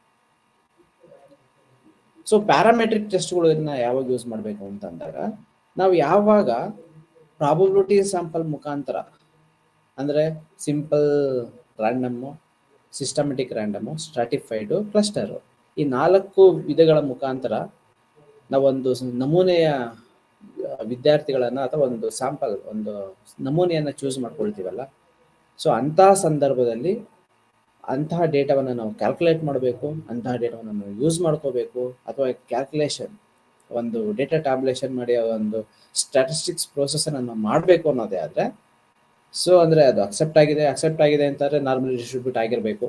ಸೊ ಆಬ್ವಿಯಸ್ಲಿ ಈ ಪ್ರಾಬಬಿಲಿಟಿ ಸ್ಯಾಂಪಲ್ ಮುಖಾಂತರ ತೆಗೆದುಕೊಂಡಿರ್ತಕ್ಕಂಥ ಒಂದು ಡೇಟಾ ನಾರ್ಮಲಿ ಡಿಸ್ಟ್ರಿಬ್ಯೂಟ್ ಆಗಿರುತ್ತೆ. ನಾರ್ಮಲಿ ಡಿಸ್ಟ್ರಿಬ್ಯೂಟ್ ಆಗಿರೋದು ಹೇಗೆ ನಾವು ಅರ್ಥ ಮಾಡ್ಕೋಬೇಕು, ಅಥವಾ ಸಿಂಪಲ್ ಆಗಿ ನಾವು ಅದು ಅರ್ಥೈಸ್ಕೋಬೇಕು ಅನ್ನೋದೇ ಆದರೆ, 50% of the data right side ಮತ್ತು another 50% of the data left ಸೈಡಲ್ಲಿ ಡಿಸ್ಟ್ರಿಬ್ಯೂಟ್ ಆಗಿರಬೇಕು ಈಕ್ವಲ್ ಆಗಿ.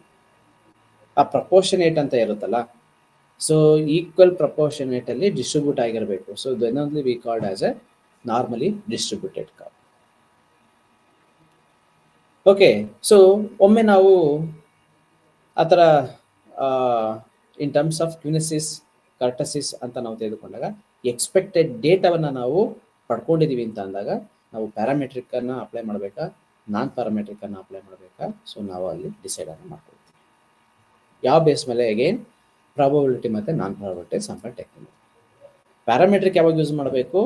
ಪ್ರಾಬಬಿಲಿಟಿ ಸ್ಯಾಂಪಲ್ ಟೆಕ್ನಿಕನ್ನು ಯೂಸ್ ಮಾಡಿಕೊಂಡು ಡೇಟಾವನ್ನು ಕಲೆಕ್ಟ್ ಮಾಡ್ಕೊಂಡಿದ್ದಾಗ, ಚೂಸ್ ಮಾಡಿಕೊಂಡು ಅವ್ರ ಕಡೆಯಿಂದ ಡೇಟಾ ಕಲೆಕ್ಟ್ ಮಾಡ್ಕೊಂಡಿದ್ದಾಗ. ನಾನ್ ಪ್ಯಾರಾಮೆಟ್ರಿಕ್ ಯಾವಾಗ ಯೂಸ್ ಮಾಡಬೇಕು? ನಾನ್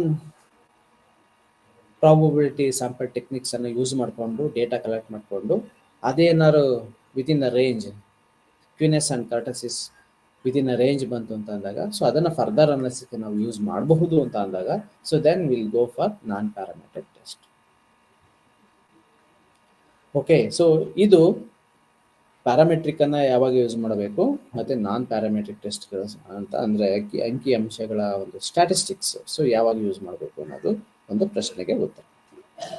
ಏನು ಈ ಪ್ಯಾರಾಮೆಟ್ರಿಕ್ ಮತ್ತು ನಾನ್ ಪ್ಯಾರಾಮೆಟ್ರಿಕ್ ಅಂಕಿ ಅಂಶಗಳ ನಡುವೆ ಇರತಕ್ಕಂಥ ವ್ಯತ್ಯಾಸಗಳು, ಹೇಗಿರುತ್ತೆ ಡೇಟಾ, ಪ್ಯಾರಾಮೆಟ್ರಿಕ್ ಡೇಟಾ ಯಾವ ರೀತಿಯಾಗಿರುತ್ತೆ, ನಾನ್ ಪ್ಯಾರಾಮೆಟ್ರಿಕ್ ಡೇಟಾ ಯಾವ ರೀತಿಯಾಗಿರುತ್ತೆ, ಸೊ ಅದನ್ನು ನಾವು 1 by 1 ಇಲ್ಲಿ ನೋಡ್ತಾ ಹೋಗೋಣ. ಸೊ ವ್ಯತ್ಯಾಸಗಳು ನಮಗೆ ಸ್ಪಷ್ಟವಾಗಿತ್ತು ಅಂತಂದ್ರೆ which data is more suitable to any research activities ಅನ್ನೋದು ನಮಗೆ ಈಸಿಯಾಗಿ ಅರ್ಥ ಆಗ್ತಾ ಹೋಗುತ್ತೆ. ಸೊ ಇಲ್ಲಿ ಪ್ಯಾರಾಮೆಟ್ರಿಕ್ ಟೆಸ್ಟ್ ಸಾಮಾನ್ಯವಾಗಿ ಊಹಿಸಲಾದ ವಿತರಣೆ ಆಗಿರುತ್ತೆ, ಅಂದ್ರೆ ನಾರ್ಮಲಿ ಡಿಸ್ಟ್ರಿಬ್ಯೂಟೆಡ್ ಕರ್ವ್ ರೀತಿಯಾಗಿ ಇರುತ್ತೆ. ಸೊ ಇದೊಂದು ಎಕ್ಸ್ಪೆಕ್ಟ್ ಮಾಡಬಹುದು ಯಾವಾಗ ಪ್ಯಾರಾಮೆಟ್ರಿಕ್ ಟೆಸ್ಟ್ಗಳನ್ನು ಓಕೆ ನಾವು ಯೂಸ್ ಮಾಡಬೇಕು ಅನ್ನೋದೇ ಆದರೆ ಅಲ್ಲಿ ಇರ್ತಕ್ಕಂಥ ಡೇಟಾ ಹೇಗಿರುತ್ತಪ್ಪ ಅಂತ ಅಂದರೆ ಸಾಮಾನ್ಯವಾಗಿ ಊಹಿಸಲಾದ ವಿತರಣೆ, ನಾರ್ಮಲಿ ಡಿಸ್ಟ್ರಿಬ್ಯೂಟೆಡ್ ಕರ್ವ್ ರೀತಿಯಾಗಿ ಅದು ವಿತರಣೆ ಆಗಿರುತ್ತೆ, ಡಿಸ್ಟ್ರಿಬ್ಯೂಟ್ ಆಗಿರುತ್ತೆ. ಏನಕ್ಕೆ ಅಂತಂದ್ರೆ ನಾರ್ಮಲಿ ನಾವು ಪ್ರಾಬಬಿಲಿಟಿ ಸ್ಯಾಂಪಲ್ ಟೆಕ್ನಿಕ್ ಅನ್ನು ಯೂಸ್ ಮಾಡಿದ್ರೆ ಅದು ಸೈಂಟಿಫಿಕ್ ಆಗಿರುತ್ತೆ. ಸೈಂಟಿಫಿಕ್ ಆಗಿ ಯೂಸ್ ಮಾಡಿರ್ತಕ್ಕಂತಹ ಒಂದು ಸ್ಯಾಂಪಲ್ ಅವ್ರು ಕೊಟ್ಟಿರ್ತಕ್ಕಂಥ ಡೇಟಾ ನಾವು ಡೇಟಾನ ಒಂದು ಫ್ಲೋಟ್ ಅಲ್ಲಿ ಹಾಕಿದ್ರೆ obviously that data will be floated in normally distributed curve. ಅದನ್ನ ಫರ್ದರ್ ಅನಾಲಿಸಿಸ್ಗೆ ಆಬ್ವಿಯಸ್ಲಿ ನಾವು ಯೂಸ್ ಮಾಡ್ತಾ ಹೋಗ್ಬೋದು. ಸೊ ಈಕ್ವಲ್ ಆಗಿ ಡಿಸ್ಟ್ರಿಬ್ಯೂಟ್ ಆಗಿರುತ್ತೆ. ಸೊ ಇದನ್ನ ಹೇಳ್ತಾ ಹೋಗುತ್ತೆ ಸಾಮಾನ್ಯವಾಗಿ ಊಹಿಸಲಾದ ವಿತರಣೆ ಆಗಿರುತ್ತೆ. ಸಾಮಾನ್ಯವಾಗಿ ನಾವೇನು ಎಕ್ಸ್ಪೆಕ್ಟ್ ಮಾಡ್ತೀವಿ ಅಂತ ಅಂದ್ರೆ ಪ್ಯಾರಾಮೆಟ್ರಿಕ್ ನಾನ್ ಪ್ಯಾರಾಮೆಟ್ರಿಕ್ ನಾವು ಯೂಸ್ ಮಾಡಬೇಕು ಟೆಸ್ಟನ್ನ ಅಂತ ಅಂದಾಗ ಸೊ ಡೇಟಾ ನಾರ್ಮಲ್ ಆಗಿರಬೇಕು. ನಾರ್ಮಲ್ ಆಗಿ ಇದೆ ಅಂತ ಅನ್ನೋದು ಯಾವ ಆಧಾರದ ಮೇಲೆ ಅಂತ ಅಂದಾಗ ಕೇಂದ್ರೀಯ ಪ್ರವೃತ್ತಿ ಮಾನಕ ಪ್ರವೃತ್ತಿ ಇದೆಯಲ್ಲ, ಸೆಂಟ್ರಲ್ ಟೆಂಡೆನ್ಸಿ, ಆ ಸೆಂಟ್ರಲ್ ಟೆಂಡೆನ್ಸಿ ಯಾವ ರೀತಿಯಾಗಿರಬೇಕು ಆ ರೀತಿಯಾಗಿ ಇರಬೇಕು. ಸೊ ಅದನ್ನ ಏನಂತ ಕರಿಬಹುದು, ಸಾಮಾನ್ಯವಾಗಿ ಊಹಿಸಲಾದ ವಿತರಣೆ. ಸೊ ಡಿಸ್ಟ್ರಿಬ್ಯೂಷನ್ ಯಾವ ರೀತಿಯಾಗಿರ್ಬೇಕು ಅಂತಂದ್ರೆ ಸಾಮಾನ್ಯವಾಗಿರ್ಬೇಕು, ಸ್ಪೆಷಲ್ ಆಗಿರಬಾರ್ದು. ಸ್ಪೆಷಲ್ ಅಂತ ಅಂದಾಗ ಏನಾಗುತ್ತೆ, ಒನ್ ಸೈಡೆಡ್ ಡೇಟಾ ಆಗುತ್ತೆ. ಸೊ ಅಂತ ಅಂದ್ರೆ ಒನ್ ಸೈಡೆಡ್ ಡೇಟಾ ಅಂತ ಅಂದಾಗ ಸೊ ಏನೋ 70%, ಸೊ ಈ ಥರ ನಾರ್ಮಲಿ ಈ ರೀತಿ ಆಗಿರ್ತಕ್ಕಂತಹ ಕರ್ವ್ ಆಗಿರ್ಬೇಕು. ಸೊ ಒನ್ ಸೈಡ್ ಆಗಿ ಸಡನ್ ಆಗಿ ಡ್ರಾಪ್ ಆಯಿತು ಅಂತ ಅಂದಾಗ ಓಕೆ, ಅಥವಾ ಒಂದ್ಸಲ ರೈಸ್ ಆಗಿ ನಿಧಾನಕ್ಕೆ ಅಥವಾ ಗ್ರಾಜುವಲಿ ಅದ್ರದ್ದು ಇಂಪಾರ್ಟೆನ್ಸ್ ಕಡಿಮೆ ಆಗ್ತಾ ಬಂದಿದೆ ಅಂತ ಅಂದಾಗ, ಲೈನ್ ಸ್ಲೋಪ್ ಆಗಿ ಹೋಗಿದೆ ಅಂತ ಅಂದಾಗ so which is considered as A not normal. So normal ಆಗಿ ಅದು ಇಲ್ಲ ಅಂತ ಅಂದಾಗ ಸೊ ಅಂತಹ ಡೇಟಾವನ್ನು ನಾವು ಯಾವುದೇ ರೀತಿಯಾದಂತಹ ಅದು ಪ್ಯಾರಾಮೆಟ್ರಿಕ್ ಆಗಿರ್ಬೋದು ನಾನ್ ಪ್ಯಾರಾಮೆಟ್ರಿಕ್ ಆಗಿರಬಹುದು ಅಂತಹ ಡೇಟಾವನ್ನು ಕ್ಯಾಲ್ಕುಲೇಷನ್ ಮಾಡಲಿಕ್ಕೆ ನಾವು ಯೂಸ್ ಮಾಡ್ತಾ ಹೋಗೋದಿಲ್ಲ. ಸೊ ಆ ಡೇಟಾ ಯಾವ ರೀತಿ ಆಗಿರಬೇಕು ಅಂತ ಅಂದಾಗ ಸಾಮಾನ್ಯವಾಗಿ ನಾವು ಏನು ಊಹಿಸೋದು ನಾವು ಯಾರ ಕಡೆಯಿಂದನಾದ್ರೂ ಕಲೆಕ್ಟ್ ಮಾಡ್ಕೋಬಹುದು, ಹೇಗೆ ಬೇಕಾದ್ರೂ ಕಲೆಕ್ಟ್ ಮಾಡ್ಕೊಂಡಿರ್ಬೋದು. ಬಟ್ ನಾವು ನಿರೀಕ್ಷೆ ಮಾಡುವಂಥದ್ದು ಯಾವ ರೀತಿಯಾಗಿರುತ್ತೆ, ಊಹೆ ಮಾಡುವಂತಹ ರೀತಿ ಯಾವ ರೀತಿಯಾಗಿರುತ್ತೆ ಅಂತ ಅಕ್ಸೆಪ್ಟೆಡ್ ರೀತಿನಲ್ಲಿ ಇರಬೇಕು. ಅಕ್ಸೆಪ್ಟೆಡ್ ರೀತಿನಲ್ಲಿ ಇರಬೇಕು ಅಂತಂದಾಗ ಅದು ನಾರ್ಮಲಿ ಡಿಸ್ಟ್ರಿಬ್ಯೂಟೆಡ್ ಕರ್ವ್ ರೀತಿಯಾಗಿ ಇರಬೇಕು. ನೆಕ್ಸ್ಟ್ ನಾನ್ ಪ್ಯಾರಾಮೆಟ್ರಿಕ್ ಟೆಸ್ಟ್ ಅಲ್ಲಿ ಯಾವ ರೀತಿಯಾಗಿರುತ್ತೆ, ನಾನ್ ಪ್ಯಾರಾಮೆಟ್ರಿಕ್ ಅಂತಂದ್ರೆ ಏನು? ಸೊ ಕೆಲವೊಂದು ಊಹಿಸಲಾದ ವಿತರಣೆಯು ಸಾಮಾನ್ಯವಲ್ಲದಿರಬಹುದು. ಸೊ ಇಲ್ಲಿ ಡಿಸ್ಟ್ರಿಬ್ಯೂಟೆಡ್ ಕಂಟೆಂಟ್ ಅಥವಾ ಡೇಟಾ ಏನಿರುತ್ತೆ ಅದು ಸಾಮಾನ್ಯವಾಗಿಲ್ಲದಿರಬಹುದು. ಇದು ಯಾವುದೇ ವಿತರಣೆ ಡಿಸ್ಟ್ರಿಬ್ಯೂಟೆಡ್ ಪ್ರಾಪರ್ ಆಗಿ ಆಗಿರೋದು. ಓಕೆ, ಸೊ ಡಿಸ್ಟ್ರಿಬ್ಯೂಟೆಡ್ ಸೊ ಸಾಮಾನ್ಯವಾಗಿ ನಾನ್ ಪ್ಯಾರಾಮೆಟ್ರಿಕ್ ಅಲ್ಲಿ ಹೆಚ್ಚು ಕಡಿಮೆ ಆಗುತ್ತೆ, ಅದು ವೇರಿಯೇಷನ್ಸ್ ಆಗಿರುತ್ತೆ. ಸೊ ಅಥವಾ ಪಾಸಿಟಿವ್ ಕರ್ವ್ ಇರುತ್ತೆ ಅಥವಾ ನೆಗೆಟಿವ್ ಕರ್ವ್ ಇರಬಹುದು. ಕ್ವಿನೆಸ್ ಕರ್ಟೆಸಿಸ್ ಅಂತ ಬಂದಾಗ out of the range data ಇರಬಹುದು. ಸೊ ಈ ಥರದ್ದೆಲ್ಲ ಉಂಟಾಗುವಂಥದ್ದು ಇರಬಹುದಾದಂಥ ಸಾಧ್ಯತೆಗಳು ಹೆಚ್ಚಾಗಿರುತ್ತೆ. ಸೊ ಇದು ಮೊದಲನೇ ರೀತಿಯಾಗಿರ್ತಕ್ಕಂತಹ ಸಿಗ್ನಿಫಿಕೆಂಟ್ ಡಿಫರೆನ್ಸಸ್. ಎರಡನೇದು ಏಕರೂಪದ ವ್ಯತ್ಯಾಸ. ಓಕೆ, ಹೋಮೋಜಿನಿಯಸ್ ಡೇಟಾ, ಹೋಮೋಜಿನಿಯಸ್ ಡಿಫರೆನ್ಸಸ್ಗಳು ಇರುತ್ತೆ. ಸೊ ಒಬ್ಬ ವ್ಯಕ್ತಿ ಮತ್ತೆ ಇನ್ನೊಬ್ಬ ವ್ಯಕ್ತಿ ನಡುವೆ ಇರ್ತಕ್ಕಂತಹ ಗ್ಯಾಪು ಅಥವಾ 1, 2 ಅಥವಾ 2, 3 ಸೊ ಏನು ಡಿಫರೆನ್ಸಸ್ಗಳನ್ನು ನೋಡ್ಬೋದು. ಅಥವಾ ಏಕರೂಪವಾಗಿರ್ತದೆ, ಹೋಮೋಜಿನಿಯಸ್ ಇರ್ತಕ್ಕಂತಹ ಡೇಟಾವನ್ನು ನಾವು ಪ್ಯಾರಾಮೆಟ್ರಿಕ್ ಟೆಸ್ಟ್ಗಳಲ್ಲಿ ನಾವು ನೋಡ್ತಾ ಹೋಗ್ಬೋದು. ಇಲ್ಲಿ ನಾನ್ ಪ್ಯಾರಾಮೆಟ್ರಿಕ್ ಟೆಸ್ಟ್ಗಳಲ್ಲಿ ವ್ಯತ್ಯಾಸವು ವೈವಿಧ್ಯಮಯವಾಗಿರಬಹುದು ಅಥವಾ ವ್ಯತ್ಯಾಸಕ್ಕೆ ಸಂಬಂಧಿಸಿದ ಊಹೆಯನ್ನು ಮಾಡಲಾಗಿದೆ. ಸೊ ಇಲ್ಲಿ ಹೆಟ್ರೋಜಿನಿಯಸ್ ಗ್ರೂಪ್ ಇರುತ್ತೆ. ಸೊ ಹೆಟ್ರೋಜಿನಿಯಸ್ ಬೇರೆ ಬೇರೆ ಆಗಿರ್ತಕ್ಕಂತಹ ಅಥವಾ ವೈವಿಧ್ಯಮಯವಾಗಿರ್ತಕ್ಕಂತಹ ಒಂದು ದತ್ತಾಂಶಗಳು ಇರುವಂತಹ ಒಂದು ಡೇಟಾ ದತ್ತಾಂಶ. ಈ ವ್ಯತ್ಯಾಸಕ್ಕೆ ಸಂಬಂಧಿಸಿದ ಕೆಲವೊಂದು ಅಸಂಪ್ಷನ್ಸ್ಗಳು, ಊಹೆಗಳು, ಸೊ ಈ ಥರದ್ದೆಲ್ಲ ನಾವು ಮಾಡ್ಬೋದು. ಕಾರಣ ಏನು, ಯಾಕೆ ಹೀಗಾಗಿದೆ, ಸೊ ಪ್ಯಾರಾಮೆಟ್ರಿಕ್ ಅನಾಲಿಸಿಸ್ ಮಾಡಬೇಕು ಅಂತ ಅಂದರೆ ಅಲ್ಲಿರ್ತಕ್ಕಂಥ ಡೇಟಾದ ಗುಣಲಕ್ಷಣಗಳು ಯಾವ ರೀತಿಯಾಗಿರಬೇಕು ಅಥವಾ ಯಾವ ರೀತಿಯಾಗಿರುತ್ತೆ. ನಾನ್ ಪ್ಯಾರಾಮೆಟ್ರಿಕ್ ಪರೀಕ್ಷಣೆಗಳನ್ನು ನಾವು ಯೂಸ್ ಮಾಡ್ಕೋಬೇಕು ಅಂತಂದರೆ ಡೇಟಾ ಯಾವ ರೀತಿಯಾಗಿ ಇರಬೇಕು. ಸೊ ಈ ಥರದ್ದೆಲ್ಲ ನಾವು ಅಸಂಪ್ಷನ್ ಮಾಡ್ತಾ ಹೋಗ್ಬೋದು ಅಥವಾ ನಿರೀಕ್ಷೆಗಳನ್ನು ನಾವು ಮಾಡ್ತಾ ಹೋಗ್ಬೋದು. ನೆಕ್ಸ್ಟ್ ಒನ್, ಪ್ಯಾರಾಮೆಟ್ರಿಕ್ ಟೆಸ್ಟ್ಗಳಲ್ಲಿ ಮಾಪನದ ಮಾಪಗಳು ಮಧ್ಯಂತರ ಅಥವಾ ಅನುಪಾತವನ್ನು ಬಳಸಲಾಗುತ್ತೆ. ಓಕೆ, ರೇಷಿಯೋ, ಮಧ್ಯಂತರ, ಸೊ ಮೀಡಿಯನ್, ಸೊ ಈ ರೀತಿಯಾದಂತಹ ಮಾಪಕಗಳನ್ನು ನಾವು ಬಳಸ್ತಾ ಹೋಗ್ತೀವಿ. ಮಾಪನದ ಮಾಪಗಳನ್ನು median as well as the ratio, so ಈ ರೀತಿಯಾದಂತಹ ಮಾಪಕಗಳನ್ನು ನಾವು ಪ್ಯಾರಾಮೆಟ್ರಿಕ್ ಟೆಸ್ಟ್ಗಳಲ್ಲಿ ಬಳಸ್ತಾ ಹೋಗ್ತೀವಿ. ಬಟ್ ನಾನ್ ಪ್ಯಾರಾಮೆಟ್ರಿಕ್ ಟೆಸ್ಟ್ಗಳಲ್ಲಿ ಬಳಸಿದ ಅಳತೆಯ ಮಾಪಕಗಳು ನಾಮಮಾತ್ರ ಅಥವಾ ಆರ್ಡಿನಲ್ ಪ್ರಕಾರದಾಗಿರುತ್ತೆ. ಸೊ ಮಾಪಕಗಳು ಯಾವ ರೀತಿಯಾಗಿರುತ್ತೆ ನಾನ್ ಪ್ಯಾರಾಮೆಟ್ರಿಕಲ್ಲಿ, ಸೊ ನಾಮಿನಲ್ ಡೇಟಾ ಆಗಿರ್ಬೋದು ಅಥವಾ ಆರ್ಡಿನಲ್ ಆಗಿರ್ಬೋದು. ಆರ್ಡಿನಲ್ ಅಂತಂದರೆ ಒಂದು ಆರ್ಡ್ರಲ್ಲಿ ಒಂದು ಏರಿಕೆ ಗಾತ್ರದಲ್ಲಿ ಅಥವಾ ಒಂದು ಇಳಿಕೆ ಗಾತ್ರ ಕ್ರಮದಲ್ಲಿ ಇರ್ತಾ ಹೋಗ್ಬೋದು ಡೇಟಾ. ನಾಮಿನಲ್ ಆಗಿ ಅಂತಾರೆ, ಸೊ ಒಂದು ನಾಮಿನಲ್, ಒಂದು ಗ್ರೂಪ್ ಒಂದು ನಾಮಿನಲ್, ಇನ್ನೊಂದು ಗ್ರೂಪ್ ಅದೊಂದು ನಾಮಿನಲ್. ಗ್ರೂಪ್ ವೈಸ್ ಒಂದೇ ರೀತಿಯಾಗಿ ಕಾಣಿಸ್ಕೊಳ್ಳುವಂತಹ ಒಂದು ನಾಮಿನಲ್ ರೀತಿಯಾಗಿರ್ತಕ್ಕಂಥ ಮಾಪಕಗಳನ್ನು ನಾವು ಇಲ್ಲಿ ಬಳಸ್ಕೊಳ್ತಾ ಹೋಗ್ತೀವಿ. ಸೊ ಇಲ್ಲಿ parametrically median as well as the ratio, so ಇಷ್ಟು ಪರ್ಸೆಂಟೇಜಲ್ಲಿ ಇರಬಹುದು ಅನುಪಾತಗಳು, ಇಷ್ಟು ಮೀಡಿಯನ್ ಅಂಕಿಅಂಶಗಳನ್ನು ಹೊಂದಿರಬಹುದು. ಈ ರೀತಿಯಾದಂಥ ಡೇಟಾಗಳನ್ನು ನಾವು ಯೂಸ್ ಮಾಡ್ತಾ ಹೋಗ್ತೇವೆ. ಪ್ಯಾರಾಮೆಟ್ರಿಕ್ನಲ್ಲಿ ಡೇಟಾ ನಡುವಿನ ಸಂಬಂಧ ಸ್ವತಂತ್ರವಾಗಿ ಇರಬೇಕು. ಸೊ ಡೇಟಾ, ಸೊ ಅಲ್ಲಿ ತೆಗೆದುಕೊಂಡಿರ್ತಕ್ಕಂತಹ ಒಂದು ಎಲಿಮೆಂಟು, ಎರಡನೇ ಎಲಿಮೆಂಟು, ಸೊ ಹೀಗೆ ಹಲವಾರು ಎಲಿಮೆಂಟ್ಗಳ ನಡುವೆ ಏನು ರಿಲೇಷನ್ಶಿಪ್ ಇದೆ ದಟ್ ಶುಡ್ ಬಿ ಇಂಡಿಪೆಂಡೆಂಟ್ ಆಗಿರಬೇಕು, ಸ್ವತಂತ್ರವಾಗಿರಬೇಕು. ಸೊ ಯಾವುದೋ ಒಂದು ಅಂಶ ಇನ್ನೊಂದು ಅಂಶಗಳ ಮೇಲೆ ಡಿಪೆಂಡ್ ಆಗಿರಬಾರ್ದು ಅಥವಾ ಅವಲಂಬನೆ ಹೊಂದಿರಬಾರ್ದು. ಸೊ ಎಲ್ಲ ಕಂಟೆಂಟ್ಗಳು ಸಹ ತನ್ನದೇ ಆದಂಥ ಒಂದು ಯೂನಿಕ್ ನೇಚರನ್ನು ಹೊಂದಿರಬೇಕು. ಯೂನಿಕ್ ನೇಚರನ್ನು ಹೊಂದಿತ್ತು ಅಂತಂದಾಗ ಸೊ ಆಬ್ವಿಯಸ್ಲಿ ಅವು ಸ್ವತಂತ್ರವಾಗಿರುತ್ತೆ. ನಾನ್ ಪ್ಯಾರಾಮೆಟ್ರಿಕ್ ಟೆಸ್ಟಲ್ಲಿ ಇರ್ತಕ್ಕಂತಹ ಒಂದು ಗುಣಲಕ್ಷಣ ಅಥವಾ ವ್ಯತ್ಯಾಸ ಅಂತ ಬಂದಾಗ ಈ ಡೇಟಾ ನಡುವಿನ ಸ್ವತಂತ್ರ ಸಂಬಂಧಿಸಿದಂತೆ ಯಾವುದೇ ಊಹೆ ಇರುವುದಿಲ್ಲ. ಸೊ ಈಗಿರ್ಬೋದು ಅಥವಾ ಈಗಿರುತ್ತೆ ಅನ್ನೋದು ಪ್ಯಾರಾಮೆಟ್ರಿಕ್ ಆಯಿತು ಅಂತಂದರೆ ಡೇಟಾ ನಡುವಿನ ಸ್ವತಂತ್ರಕ್ಕೆ ಸಂಬಂಧಿಸಿದಂತೆ ಸೊ ಎಕ್ಸ್ಪೆಕ್ಟ್ ಮಾಡಲಿಕ್ಕೆ ಆಗೋದಿಲ್ಲ. ಇದೇ ರೀತಿಯಾಗಿರುತ್ತೆ ಅಥವಾ ಇದೇ ರೀತಿಯಾಗಿ ನಾವು ಡೇಟಾವನ್ನು ಪಡ್ಕೊಂಡಿದ್ದೀವಿ, ಸೊ ಎಕ್ಸ್ಪೆಕ್ಟೆಡ್ ರಿಸಲ್ಟ್ ಬರುತ್ತೆ. ಸೊ ಎಕ್ಸ್ಪೆಕ್ಟೆಡ್ ರಿಸಲ್ಟ್ ಈ ರೀತಿ ಅಂದರೆ ಹೈಪೋಥಿಸಿಸ್ನ ಸಪೋರ್ಟ್ ಮಾಡುವಂತಹ ಡೇಟಾ ಇದಾಗಿದೆ ಅಥವಾ ಹೈಪೋಥಿಸಿಸ್ಗೆ ಹತ್ತಿರವಾದಂತಹ ಡೇಟಾ ಇದಾಗಿದೆ. ಸೊ ಈ ರೀತಿಯಾದಂತಹ ಕೆಲವೊಂದು ಎಕ್ಸ್ಪೆಕ್ಟೆಡ್ ಉತ್ತರವನ್ನು ನಾವು ಪಡ್ಕೊಳ್ಳಿಕ್ಕೆ ಸಾಧ್ಯ ಆಗೋದಿಲ್ಲ ನಾನ್ ಪ್ಯಾರಾಮೆಟ್ರಿಕ್ ಟೆಸ್ಟ್ಗಳಲ್ಲಿ. ಸೊ ಪ್ಯಾರಾಮೆಟ್ರಿಕ್, ಸೊ ಅಳತೆ ಅಂದರೆ ಕೇಂದ್ರ ಪ್ರವೃತ್ತಿ ಸರಾಸರಿ ರೀತಿಯಾಗಿ ಬಳಸಲಾಗುತ್ತೆ. ಸೊ ಅಳತೆ ಯಾವ ರೀತಿಯಾಗಿರ್ಬೇಕಪ್ಪ ಅಂತ ಅಂದ್ರೆ again bell shape curve ರೀತಿಯಾಗಿರ್ಬೇಕು.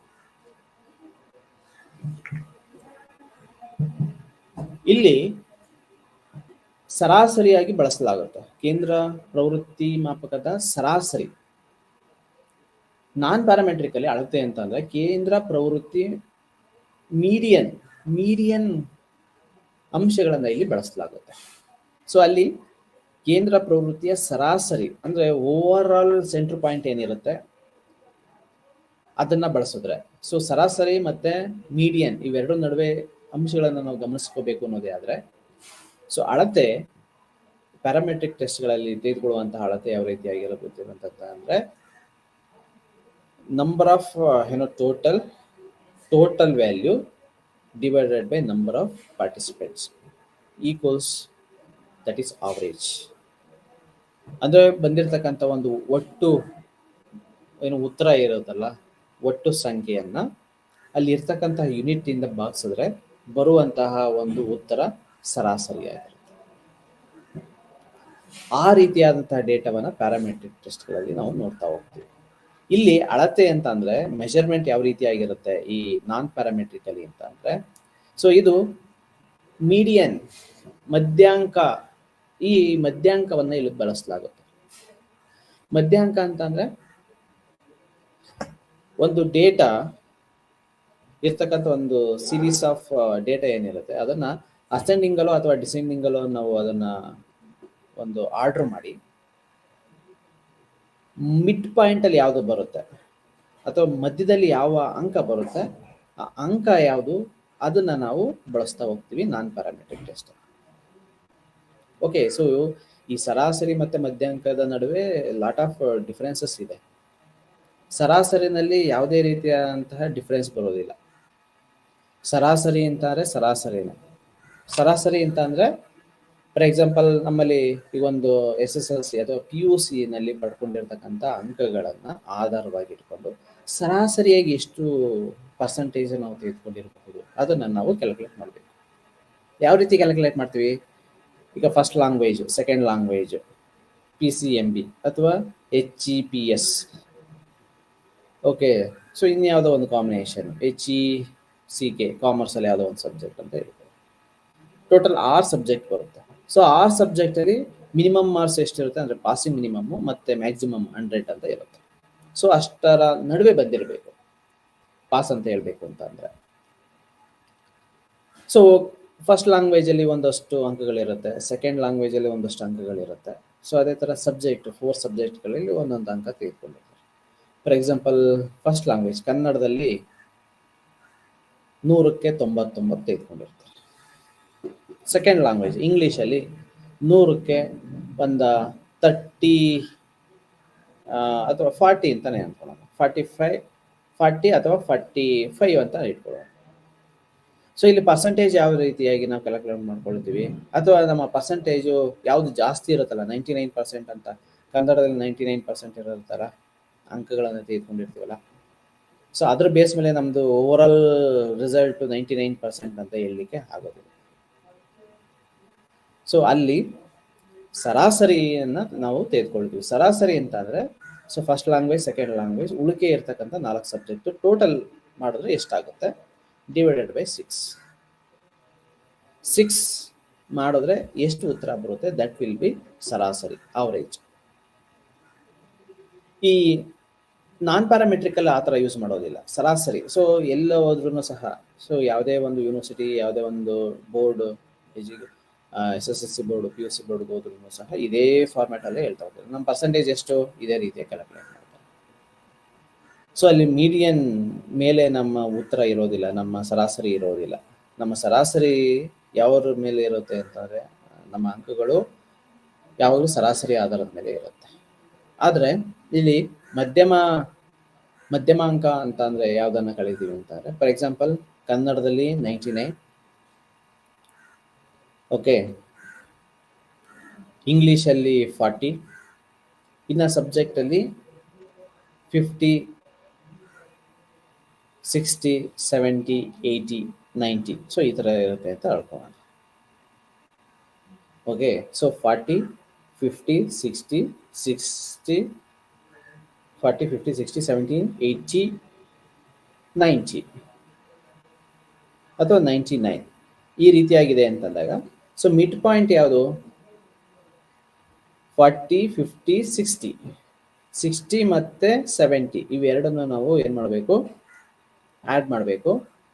Add ಮಾಡಿ ಡಿವೈಡೆಡ್ ಬೈ 2 ಎಷ್ಟು ಬರುತ್ತೆ? So that is again average ಅನ್ನ ನಾವು ಕ್ಯಾಲ್ಕುಲೇಟ್ ಮಾಡ್ಕೊಳ್ತೀವಿ.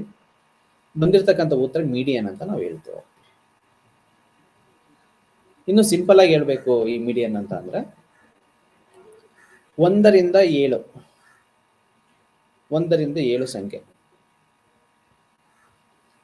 ಈ 1 ರಿಂದ 7 ಸಂಖ್ಯೆಯನ್ನ for example 1, 2, 3, 4, 5, 6, 7, 4 will be the mid point, median ಅಂಕ. ಸೊ ಅದನ್ನ ಅವರೇಜ್ ಮಾಡಿದ್ರು 4 ಬರುತ್ತೆ. ಮಿಡ್ ಪಾಯಿಂಟ್ ಯಾವುದು ಅಂತ ಅಂದ್ರೂ 4 ಬರುತ್ತೆ. ಓಕೆ, ಸೊ ಮೋಡ್ ಇಲ್ಲಿಲ್ಲ. ಮೋಡ್ ಅಂತಂದ್ರೆ ಯಾವುದು ಪುನರಾವರ್ತನೆ ಆಗಿರುತ್ತೆ ಅದು ಮೋಡ್ ಆಗಿರುತ್ತೆ. ಬಟ್ ನಾವು ತೆಗೆದುಕೊಂಡಿರ್ತಕ್ಕಂಥ ಡೇಟಾದಲ್ಲಿ ಮೋಡ್ ಇಲ್ಲ. ಸೊ ಸಿಂಪಲ್ ಆಗಿರ್ತಕ್ಕಂಥ ಡೇಟಾವನ್ನ ನಾವು ತೆಗೆದುಕೊಂಡ್ರೆ ಈ ರೀತಿ ಮಿಡ್ ಪಾಯಿಂಟ್ ಯಾವ್ದಿರುತ್ತೆ ಸಿಂಪಲ್ ಆಗಿ ಬಂದ್ಬಿಡುತ್ತೆ. ಯಾವ ರೀತಿ ಅವರೇಜ್ ಯಾವ ರೀತಿ ಆಗಿರುತ್ತೆ, ಅವರೇಜ್ಗೂ ಇಲ್ಲಿ ಮೀಡಿಯನ್ಗೂ ದೇರ್ ಇಸ್ ನೋ ಡಿಫ್ರೆನ್ಸ್ ಒಂದು ಆರ್ಡರ್ ಇತ್ತು ಅಂತ ಅಂದಾಗ. ಬಟ್ ಎಲ್ಲ ಡೇಟಾನು ಆರ್ಡರ್ ಇರುತ್ತಾ? ಇಲ್ಲ. ಸೊ ಯಾವ ರೀತಿಯಾಗಿರುತ್ತೆ, 1 ರಿಂದ 10, ಮಿನಿಮಮ್ 1 ಮ್ಯಾಕ್ಸಿಮಮ್ 10. ಸೊ ಅಂಕಗಳು ಯಾವ ರೀತಿ ಬರ್ಬೋದು, 7, 1 ಬರ್ಬೋದು, ನೆಕ್ಸ್ಟ್ 2 ಬರ್ಬೋದು, 1 2 3 4, 1 2 3 4, ನೆಕ್ಸ್ಟ್ 8 8 8 ಬರ್ಬೋದು, 1 2 3 4 and 8 8 8. ಇದರಲ್ಲಿ ಮಿಡ್ ಪಾಯಿಂಟ್ ಯಾವುದು, 4 will be the mid point, ಅಂದ್ರೆ ಮಧ್ಯಾಂಕ. ಸೊ ಅದನ್ನ ನಾವು ಮಧ್ಯಾಂಕವನ್ನ ಯಾವುದು ಅಂತ ನಾವು ಕನ್ಸಿಡರ್ ಮಾಡ್ಕೊಳ್ತೀವಿ ಅಂತಂದ್ರೆ 4. ಬಟ್ ಇಲ್ಲಿ 8 ಅಂತಕ್ಕಂಥದ್ದು 3 ಇದೆ. ಸೊ ಅದ್ರದ್ದು ಟೋಟಲ್ ಮಾಡಿದ್ರೆ 24 ಆಗುತ್ತೆ ವ್ಯಾಲ್ಯೂ. ಮಿಡ್ ಪಾಯಿಂಟ್ 4 ಅಂತ ಅಂದಾಗ 4 ಕೆಳಗಡೆ ಇರ್ತಕ್ಕಂಥ ಸಂಖ್ಯೆ 3 ಇರುತ್ತೆ, 1 2 3. ಆ 3ಅನ್ನು ನಾವು ಟೋಟಲ್ ಮಾಡಿದಾಗ ಬರ್ತಕ್ಕಂಥ ಒಂದು ಅಂಕ ಎಷ್ಟು ಬರುತ್ತೆ, 3 3 6. ಸೊ 24 ವ್ಯಾಲ್ಯೂ ಎಷ್ಟಿದೆ, 6 ವ್ಯಾಲ್ಯೂ ಎಷ್ಟಿದೆ. So mid point will be the mid point, so that is 4. So ಹೀಗೆ ನಾವು ಮಿಡ್ ಪಾಯಿಂಟ್ ಅಂತ ನಾವು ತೆಗೆದುಕೊಂಡಾಗ ಸೊ ಯಾವಾಗಲೂ ಸಹ ಅದು ಸರಾಸರಿ ಆಗಲಿಕ್ಕೆ ಸಾಧ್ಯ ಇಲ್ಲ. ಅದು ಮಿಡ್ ಪಾಯಿಂಟ್, ಮಧ್ಯದಲ್ಲಿ ಮಧ್ಯಾಂಕ ಯಾವುದು ಬರುತ್ತೆ ಅದು ನಮಗೆ ಗೊತ್ತಿಲ್ಲ. ಅದು ಓಲ್ ಒಂದು ಸಮೂಹವನ್ನ ಅಲ್ಲಿರ್ತಕ್ಕಂಥ ಒಂದು ಸೀರೀಸ್ ಆಫ್ ಅಂಕಿ ಅಂಶಗಳ ಮಧ್ಯಮ ಅಂಕದ ಒಂದು ಅಂಕವಾಗಿ ಅದು ಪ್ರತಿನಿಧಿಸೋದಿಲ್ಲ. ಅದು ಮಧ್ಯ ಬಿಂದುವಿನ ಅಂಕವಾಗಿ ಮಾತ್ರ ರೆಪ್ರೆಸೆಂಟ್ ಮಾಡುತ್ತೆ ಹೊರತು ಮಧ್ಯದಲ್ಲಿ ಬರ್ತಕ್ಕಂತಹ ಒಂದು ಮೌಲ್ಯವಾಗಿ ಅದು ಪ್ರತಿನಿಧಿಸೋದಿಲ್ಲ. ಸೊ ಹಾಗಾಗಿ ಸೊ ಈ ಡಿಫರೆನ್ಸಸ್ ಅನ್ನ ನಾವು parametric as well as non parametric ಅಳತೆನಲ್ಲಿ ನಾವು ನೋಡ್ತಾ ಹೋಗ್ಬೋದು. ಯಾವುದು ಬೆಸ್ಟ್ ಅಪ್ಪ ಅಂತ ಅಂದ್ರೆ ಆಬ್ವಿಯಸ್ಲಿ ಸರಾಸರಿ ಬೇಸ್ ಮೇಲೆ ನಾವು ಏನು ಇಂಟರ್ಪ್ರಿಟೇಷನ್ ಅನ್ನು ಮಾಡ್ತೀವಲ್ಲ, ಸರಾಸರಿಯನ್ನ ನಾವು ಕನ್ಸಿಡರ್ ಮಾಡ್ಕೊಳ್ತೀವಲ್ಲ, ಸೊ ಅದು ಬಹಳ ಇಂಪಾರ್ಟೆನ್ಸ್ ಅಂತ ಅನ್ಸುತ್ತೆ. ನೆಕ್ಸ್ಟ್ ಪ್ಯಾರಾಮೆಟ್ರಿಕ್ ನಲ್ಲಿ ಪ್ಯಾರಾಮೆಟ್ರಿಕ್ ಅಲ್ಲದ ನಾನ್ ಪ್ಯಾರಾಮೆಟ್ರಿಕ್ ತಂತ್ರಗಳ ಹೋಲಿಸಿದಾಗ ಲೆಕ್ಕಾಚಾರ ಹೆಚ್ಚು ಸಂಕೀರ್ಣವಾಗಿರುತ್ತೆ. ಸೊ ಇಲ್ಲಿ ನಾನ್ ಪ್ಯಾರಾಮೆಟ್ರಿಕ್ ಅಲ್ಲಿ ಅದು ಪ್ಯಾರಾಮೆಟ್ರಿಕ್ ಅಂಶಗಳು ಹೆಚ್ಚಾಗಿ ಸುಲಭವಾದಂತಹ ಅಥವಾ ಸರಳವಾದಂತಹ ಒಂದು ಸ್ಟ್ಯಾಟಿಸ್ಟಿಕ್ಸ್ ಆಗಿರುತ್ತೆ. ಏನಕ್ಕೆ ಅಂತಂದ್ರೆ ಪ್ಯಾರಾಮೆಟ್ರಿಕ್ನಲ್ಲಿ ಪ್ಯಾರಾಮೆಟ್ರಿಕ್ ಅಲ್ಲದ ತಂತ್ರಗಳಿಗೆ ಹೋಲಿಸಿದಾಗ ಲೆಕ್ಕಾಚಾರ ಹೆಚ್ಚು ಸಂಕೀರ್ಣ. ಸೊ ಏನಕ್ಕೆ ಸಂಕೀರ್ಣ ಅಂತ ಅಂದಾಗ ಎಲ್ಲ ಪ್ಯಾರಾಮೀಟರ್ಸ್ ಅದರಲ್ಲಿ ಇದೆಯಾ, ಅಡಗಿದೆಯಾ ಇಲ್ವಾ ಅನ್ನೋದನ್ನ ನಾವು ಅಲ್ಲಿ ನೋಡ್ತಾ ಹೋಗ್ತೀವಿ. ಎಲ್ಲ ಕ್ಲಸ್ಟರ್ ಇಂದ ಎಲ್ಲ ಡಿವಿಷನ್ ಇಂದ 8 ಡಿವಿಷನ್ ಮಾಡ್ಕೊಂಡಿದೀವಿ ಒಂದು ಬೆಂಗಳೂರಿನ. ಎಲ್ಲ ಕಡೆಯಿಂದನೂ ಡೇಟಾ ಈಕ್ವಲ್ ಆಗಿ ಸಿಗ್ರಿಗೇಟ್ ಆಗಿದೆಯಾ, ಈಕ್ವಲ್ ಆಗಿ ಡಿಸ್ಟ್ರಿಬ್ಯೂಟ್ ಆಗಿದೆಯಾ, ಈಕ್ವಲ್ ಆಗಿ ಹಂಚಿಕೆ ಆಗಿದೆಯಾ ನೋಡ್ಬೇಕಾಗುತ್ತೆ when compared to non parametric test ಅಂತ ಬಂದಾಗ. ಓಕೆ, ಸೊ ಇದು ಪ್ರತಿಯೊಂದು ಆಂಗಲ್ ಇಂದನೂ ಅದು ಸೈಂಟಿಫಿಕ್ ಆಗಿದೆಯಾ ಇಲ್ವಾ ಅಂತ ನೋಡ್ಬೇಕು ಅನ್ನೋದೇ ಆದ್ರೆ ಅಲ್ಲಿ ಹೆಚ್ಚು ಸಂಕೀರ್ಣತೆಯಿಂದ ಕೂಡಿರುತ್ತೆ. ಸೊ ಇಲ್ಲಿ ಆಗತ್ತರ ಇಲ್ಲ ನಾನ್ ಪ್ಯಾರಾಮೆಟ್ರಿಕ್ ಅಲ್ಲಿ. ಸೊ ನಾವೇನ್ ಡೇಟಾ ತೆಗೆದುಕೊಂಡಿರ್ತೀವಿ ಆ ಡೇಟಾ ಮೇಲೆ ನಾವು ಅಸೆಸ್ ಮಾಡ್ತೀವಿ. So data is so normal, ಸರಳವಾಗಿರುತ್ತೆ. ಓಕೆ, ಸೊ ಅದು ಕ್ಯಾಲ್ಕುಲೇಷನ್ ಮಾಡಿದಾಗಲೇ ಗೊತ್ತಾಗೋದು ವಿತಿನ್ ದ ರೇಂಜ್ ಇದೆಯಾ ಇಲ್ವಾ. ಸೊ ಇಲ್ಲಿ ನಾವು ರಿಜೆಕ್ಟ್ ಆಗುವಂತಹ ಡೇಟಾ ಯಾವ್ದಪ್ಪ ಅಂತಂದ್ರೆ ಸಾಮಾನ್ಯವಾಗಿ ಅದು ನಾನ್ ಪ್ಯಾರಾಮೆಟ್ರಿಕ್ ಇಂದ ಕೂಡಿರ್ತಕ್ಕಂತಹ ಒಂದು ಡೇಟಾ ಅಥವಾ ನಾನ್ ಪ್ರಾಬಬಿಲಿಟಿ ಸ್ಯಾಂಪಲ್ ಟೆಕ್ನಿಕ್ಸ್ ಇಂದ ಕೂಡಿರ್ತಕ್ಕಂಥ ಒಂದು ಡೇಟಾ ಏನಿರುತ್ತಲ್ಲ, ಸೊ ಅಂತಹ ಡೇಟಾ ಹೆಚ್ಚು ರಿಜೆಕ್ಟ್ಗೆ ಒಳಗಾಗ್ತಾ ಹೋಗುತ್ತೆ. ನೆಕ್ಸ್ಟ್ ಪ್ಯಾರಾಮೆಟ್ರಿಕ್ ಹೊರಗಿನವರಿಂದ ಪ್ರಭಾವಿತವಾಗಬಹುದು. ನಾನ್ ಪ್ಯಾರಾಮೆಟ್ರಿಕ್ ಅಲ್ಲಿ ಹೊರಗಿನವರಿಂದ ತುಲನಾತ್ಮಕವಾಗಿ ಕಡಿಮೆ ಪರಿಣಾಮವನ್ನು ಬೀರ್ತಾ ಹೋಗುತ್ತೆ. ಅಂದ್ರೆ ಈ ಎಕ್ಸ್ಟರ್ನಲ್ ಎಫೆಕ್ಟ್ ಅಂತ ಏನಿರುತ್ತಲ್ಲ, ಎಕ್ಸ್ಟ್ರೇನಿಯಸ್ ವೇರಿಯೇಬಲ್ಸ್ ಎಫೆಕ್ಟ್ಗಳು ಪ್ಯಾರಾಮೆಟ್ರಿಕಲ್ಲಿ ಹೆಚ್ಚು ಪ್ರಭಾವಿತಕ್ಕೆ ಒಳಗಾಗಬಹುದು. ಬಟ್ ನಾನ್ ಪ್ಯಾರಾಮೆಟ್ರಿಕಲ್ಲಿ ತುಲನಾತ್ಮಕವಾಗಿ when compare to that, so ಇದು ಕಡಿಮೆ ಪರಿಣಾಮವನ್ನು ಹೊಂದಿರುತ್ತೆ ಹೊರಗಿನವರಿಂದ. ಇಂಟರ್ನಿಯಸ್ ಏಕೆ ಅಂತಂದ್ರೆ ಅಲ್ಲಿ ಸಿಸ್ಟಮ್ಯಾಟಿಕ್ ಆಗಿ when compare to parametric test simple ಆಗಿರೋದಿಲ್ಲ. ಯಾವುದನ್ನ ಕಂಟ್ರೋಲ್ ಮಾಡಬೇಕು, ಯಾವುದನ್ನ ಕಂಟ್ರೋಲ್ ಮಾಡಬಾರ್ದು ಅಂತಕ್ಕಂಥ ಪ್ಯಾರಾಮೀಟರ್ಸ್ಗಳನ್ನ ನಾವಿಲ್ಲಿ ಹೆಚ್ಚಾಗಿ ಯೂಸ್ ಮಾಡೋದೇ ಇಲ್ಲ, ಗಣನೆಗೆ ನಾವು ತೆಗೆದುಕೊಳೋದಿಲ್ಲ. ಆಮೇಲೆ ಯಾವುದು ಫಸ್ಟ್ ಬರಬೇಕು ಡೇಟಾ, ಯಾವುದು ನೆಕ್ಸ್ಟ್ ಬರಬೇಕು, ಸೊ ಈ ಥರದ ಡೇಟಾವನ್ನು ನಾವು ಕನ್ಸಿಡರ್ ಮಾಡ್ಕೊಳೋದಿಲ್ಲ. ಸೊ ಅಂತಹ ಸಂದರ್ಭದಲ್ಲಿ ಸೊ ಇದು ಕಡಿಮೆ ಹೊರಗಿನಿಂದ ಅಂದರೆ ಎಕ್ಸ್ಟ್ರೇನಿಯಸ್ ವೇರಿಯೇಬಲ್ಸ್ ಆ ರೀತಿಯಾಗಿ ನಾವು ಗಣನೆಗೆ ತೆಗೆದುಕೊಂತು ಅಂತ ಅಂದರೆ ಕಡಿಮೆ ಪ್ರಭಾವವನ್ನು ಇದು ಬೀರ್ತಾ ಹೋಗುತ್ತೆ. ಸೊ ನೆಕ್ಸ್ಟ್ ಪ್ಯಾರಾಮೀಟರ್ಸ್, ಇವು ಪ್ಯಾರಾಮೆಟ್ರಿಕ್ ಮತ್ತು ನಾನ್ ಪ್ಯಾರಾಮೆಟ್ರಿಕ್ ಟೆಸ್ಟ್ಗಳಲ್ಲಿ ಇರ್ತಕ್ಕಂಥ ವ್ಯತ್ಯಾಸಗಳು, ಸಿಗ್ನಿಫಿಕೆಂಟ್ ಡಿಫ್ರೆನ್ಸಸ್ಗಳು ಏನು. ಸೊ ಯಾವಾಗ ಪ್ಯಾರಾಮೆಟ್ರಿಕ್ ಟೆಸ್ಟ್ಗಳನ್ನು ಯೂಸ್ ಮಾಡಬೇಕು, ಯಾವಾಗ ನಾನ್ ಪ್ಯಾರಾಮೆಟ್ರಿಕ್ ಟೆಸ್ಟ್ಗಳನ್ನು ಯೂಸ್ ಮಾಡಬೇಕು. ಪ್ಯಾರಾಮೆಟ್ರಿಕ್ ಟೆಸ್ಟ್ಗಳನ್ನು ಯಾವಾಗ ಯೂಸ್ ಮಾಡಬೇಕು, when data is collected by probability sample techniques, ಅಂಥ ಮೂಮೆಂಟಲ್ಲಿ ನಾವು ಪ್ಯಾರಾಮೆಟ್ರಿಕ್ ಟೆಸ್ಟ್ಗಳನ್ನು ಯೂಸ್ ಮಾಡ್ತೀವಿ. ನಾನ್ ಪ್ರಾಬಬಿಲಿಟಿ ಅಥವಾ ನಾನ್ ಪ್ಯಾರಾಮೆಟ್ರಿಕ್ ಟೆಸ್ಟ್ಗಳನ್ನು ನಾವು ಯಾವಾಗ ಅಪ್ಲೈ ಮಾಡ್ತೀವಿ ಅಂತಂದಾಗ, ಯಾವಾಗ ಡೇಟಾ ನಾನ್ ಪ್ರಾಬಬಿಲಿಟಿಯಿಂದ ಕಲೆಕ್ಟ್ ಮಾಡ್ಕೊಂಡಿರ್ತಕ್ಕಂಥ ಡೇಟಾ ಇರುತ್ತಲ್ಲ, ಸೊ ಅಂಥ ಸಂದರ್ಭದಲ್ಲಿ ನಾವು ಈ ನಾನ್ ಪ್ಯಾರಾಮೆಟ್ರಿಕ್ ಟೆಸ್ಟ್ಗಳನ್ನು ನಾವು ಬಳಸ್ತಾ ಹೋಗ್ತೀವಿ, ಯೂಸ್ ಮಾಡ್ತಾ ಹೋಗ್ತೀವಿ. ಎಕ್ಸಾಂಪಲ್ಸ್ಗಳು ಯಾವುದಪ್ಪ ಪ್ಯಾರಾಮೆಟ್ರಿಕ್ಕು ಮತ್ತು ನಾನ್ ಪ್ಯಾರಾಮೆಟ್ರಿಕ್ಕು? ಸೊ ಕಳೆದ ತರಗತಿನಲ್ಲಿ ಈ ಟೆಸ್ಟು, ಟಿ ಟೆಸ್ಟು ಮತ್ತು ಕಾರ್ಲೇಷನ್, ಸೊ ಈ ಎರಡು ಟೆಸ್ಟ್ಗಳ ಬಗ್ಗೆ ನಾವು ಡಿಸ್ಕಷನನ್ನು ಮಾಡಿದ್ವಿ. ಸೊ ಈ ಎರಡು ಟೆಸ್ಟ್ಗಳು ಬರುವಂಥದ್ದು ಪ್ಯಾರಾಮೆಟ್ರಿಕ್ ಟೆಸ್ಟ್ ಸ್ಟ್ಯಾಟಿಸ್ಟಿಕ್ಸ್ನ ಅಂಡರ್ದಲ್ಲಿ. ಓಕೆ, ಸೊ ಪ್ಯಾರಾಮೆಟ್ರಿಕ್ ಟೆಸ್ಟ್ಗಳಿಗೆ ಎಕ್ಸಾಂಪಲ್ಲು ಟಿ ಟೆಸ್ಟ್ ಇರ್ಬೋದು, ಕಾರ್ಲೇಷನ್ಸ್ ಇರ್ಬೋದು, ಡಿಸ್ಕ್ರಿಪ್ಟಿವ್ ಇರ್ಬೋದು, ಸೊ ಈ ಥರ ಎಲ್ಲ ಬರ್ತಾ ಹೋಗುತ್ತೆ. ನಾನ್ ಪ್ಯಾರಾಮೆಟ್ರಿಕ್ ಟೆಸ್ಟ್ಗಳಿಗೆ ಎಕ್ಸಾಂಪಲ್ಸು ಕೈ ಸ್ಕ್ವೇರ್ ಬರುತ್ತೆ, ಝಡ್ ಸ್ಕ್ವೇರ್ ಬರುತ್ತೆ, ಝಡ್ ಟೆಸ್ಟ್ ಬರುತ್ತೆ. ಸೊ ಈ ಥರದ ಟೆಸ್ಟ್ಗಳು ಈ ನಾನ್ ಪ್ಯಾರಾಮೆಟ್ರಿಕ್ ಟೆಸ್ಟ್ಗಳಲ್ಲಿ ಬರುತ್ತೆ.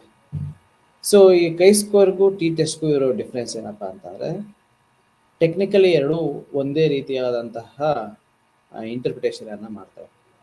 ಅಂದರೆ ಪಡ್ಕೊಂಡಿರ್ತಕ್ಕಂಥ ಡೇಟಾ ಸಿಗ್ನಿಫಿಕೆಂಟ್ ಡಿಫ್ರೆನ್ಸ್ ಇದೆಯಾ ಅಥವಾ ಸಿಗ್ನಿಫಿಕೆಂಟ್ ಡಿಫ್ರೆನ್ಸ್ ಇಲ್ವಾ ಅನ್ನೋದನ್ನು ಇಲ್ಲಿ ನೋಡ್ತಾ ಹೋಗ್ತೀವಿ.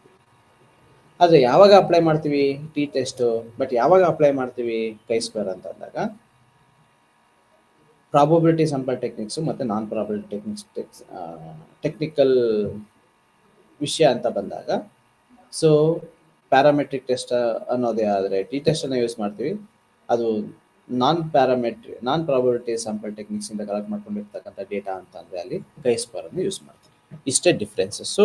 ಬಟ್ ಸ್ಟ್ಯಾಟಿಸ್ಟಿಕಲಿ ಎರಡೂ ಸಹ ಅಸೆಸ್ ಮಾಡುವಂಥದ್ದು ಒಂದೇ, that is significant differences between two different group.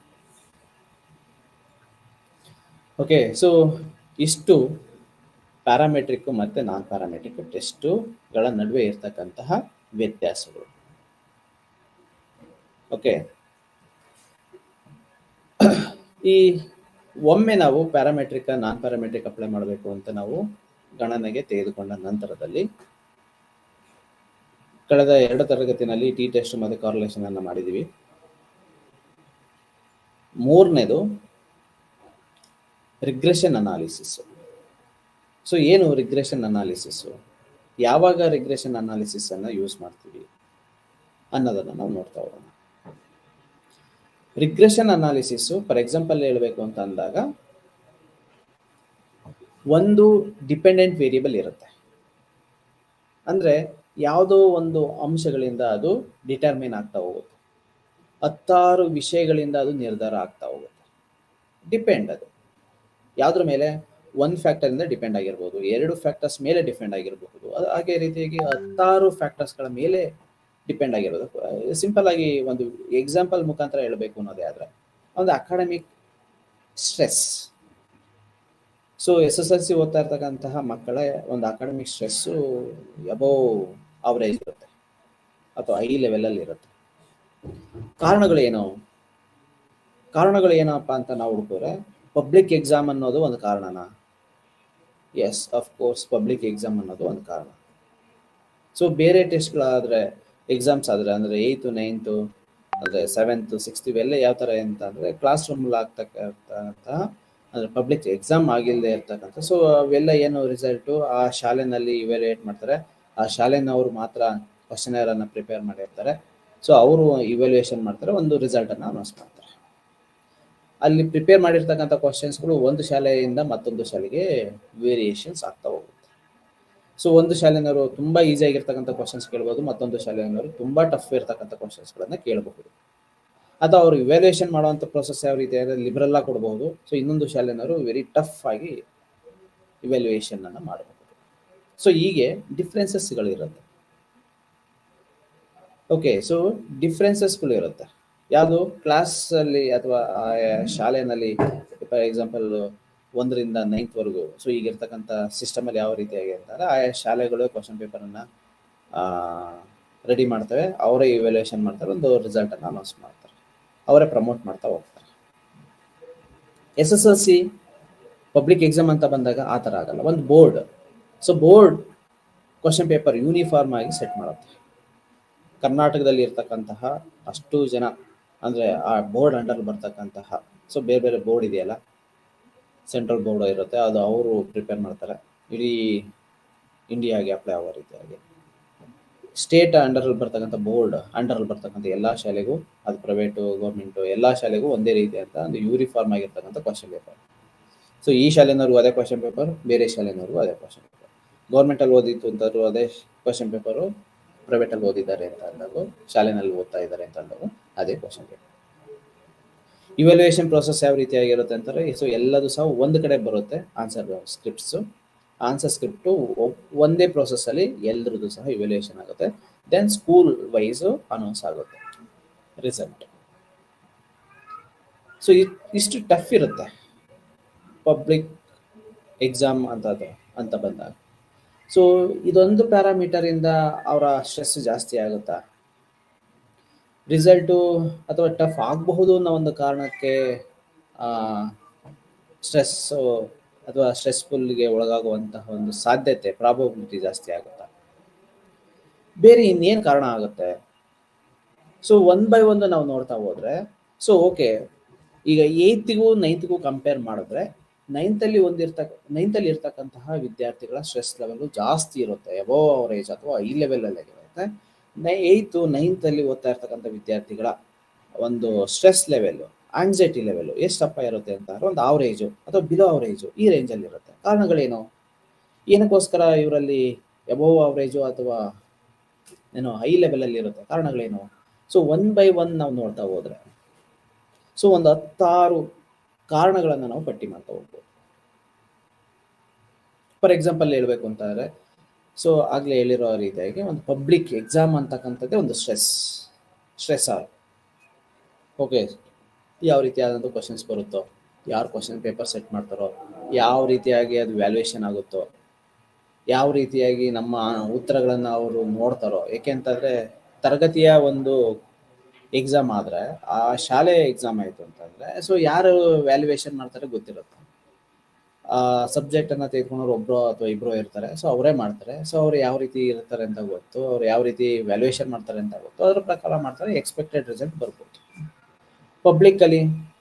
Public ಎಕ್ಸಾಮ್ಸಲ್ಲಿ so ನಾವು ಓದಿರ್ತಕ್ಕಂಥ ಒಂದು ಶಾಲೆ ಒಂದಾಗಿರುತ್ತೆ, ನಾವು ಎಕ್ಸಾಮ್ ಬರೀತಾ ಇರ್ತಕ್ಕಂಥ ಒಂದು ಶಾಲೆ ಅಂದರೆ ಎಕ್ಸಾಮ್ ಸೆಂಟರ್ ಒಂದಾಗಿರುತ್ತೆ, ಅದು ಇನ್ನೆಲ್ಲಿಗೋ ಹೋಗುತ್ತೆ. ಮತ್ತೆ ಅವರು ಅದನ್ನು ವ್ಯಾಲ್ಯೂಯೇಷನ್ ಮಾಡ್ತಾರೆ. ವ್ಯಾಲ್ಯೂಯೇಷನ್ ಮಾಡಿದ್ದು ಕೋಡ್ ವೈಸು ಆಯಾ ಸಬ್ಜೆಕ್ಟ್ ಶಾಲೆಯ ವೈಸು ರಿಸಲ್ಟ್ ಅನೌನ್ಸ್ ಆಗುತ್ತೆ. ಬಂದಾಗ ಆಲ್ಮೋಸ್ಟ್ ಆಲ್ ವಿದ್ಯಾರ್ಥಿಗಳು ಶಾಕ್ ಆಗಿರ್ತಾರೆ. ಸೊ ಹೀಗೆ ಆ ಪ್ರೋಸೆಸ್ ಇರುತ್ತಲ್ಲ, ನಾವು ಎಕ್ಸ್ಪೆಕ್ಟ್ ಮಾಡುವಂತಹ ಪ್ರೋಸೆಸ್ಸು ಇದೇ ಟಫ್ ಆಗಿರುತ್ತೆ. So obviously that is one of the important ಸ್ಟ್ರೆಸ್ಸರ್ ಅಂತ ಕನ್ಸಿಡರ್ ಆಗುತ್ತೆ. ಸೊ ಅದೊಂದು ಕಾರಣ, ಪಬ್ಲಿಕ್ ಎಕ್ಸಾಮ್ ಅನ್ನೋದೇ ಒಂದು ಕಾರಣ ಸ್ಟ್ರೆಸ್ಸರ್ ಒಂದು ಸ್ಟ್ರೆಸ್ಗೆ. ಅದೇ ರೀತಿ SSLC ಓದ್ತಾ ಇರ್ತಕ್ಕಂಥವ್ರದ್ದು ಸಿಲೆಬಸ್ ಹೇಗಿರುತ್ತೆ, ಟಫ್ ಆಗಿರುತ್ತೆ.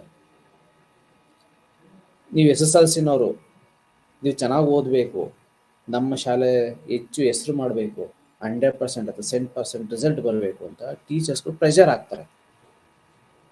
ಆಯಾ ಪ್ರಿನ್ಸಿಪಲ್, ಆಯಾ ಬೋರ್ಡ್ ಮೆಂಬರ್ಸ್ ಏನಿರ್ತಾರೆ ಅವರೆಲ್ಲ ಪ್ರೆಷರ್ ಆಗ್ತಾರೆ.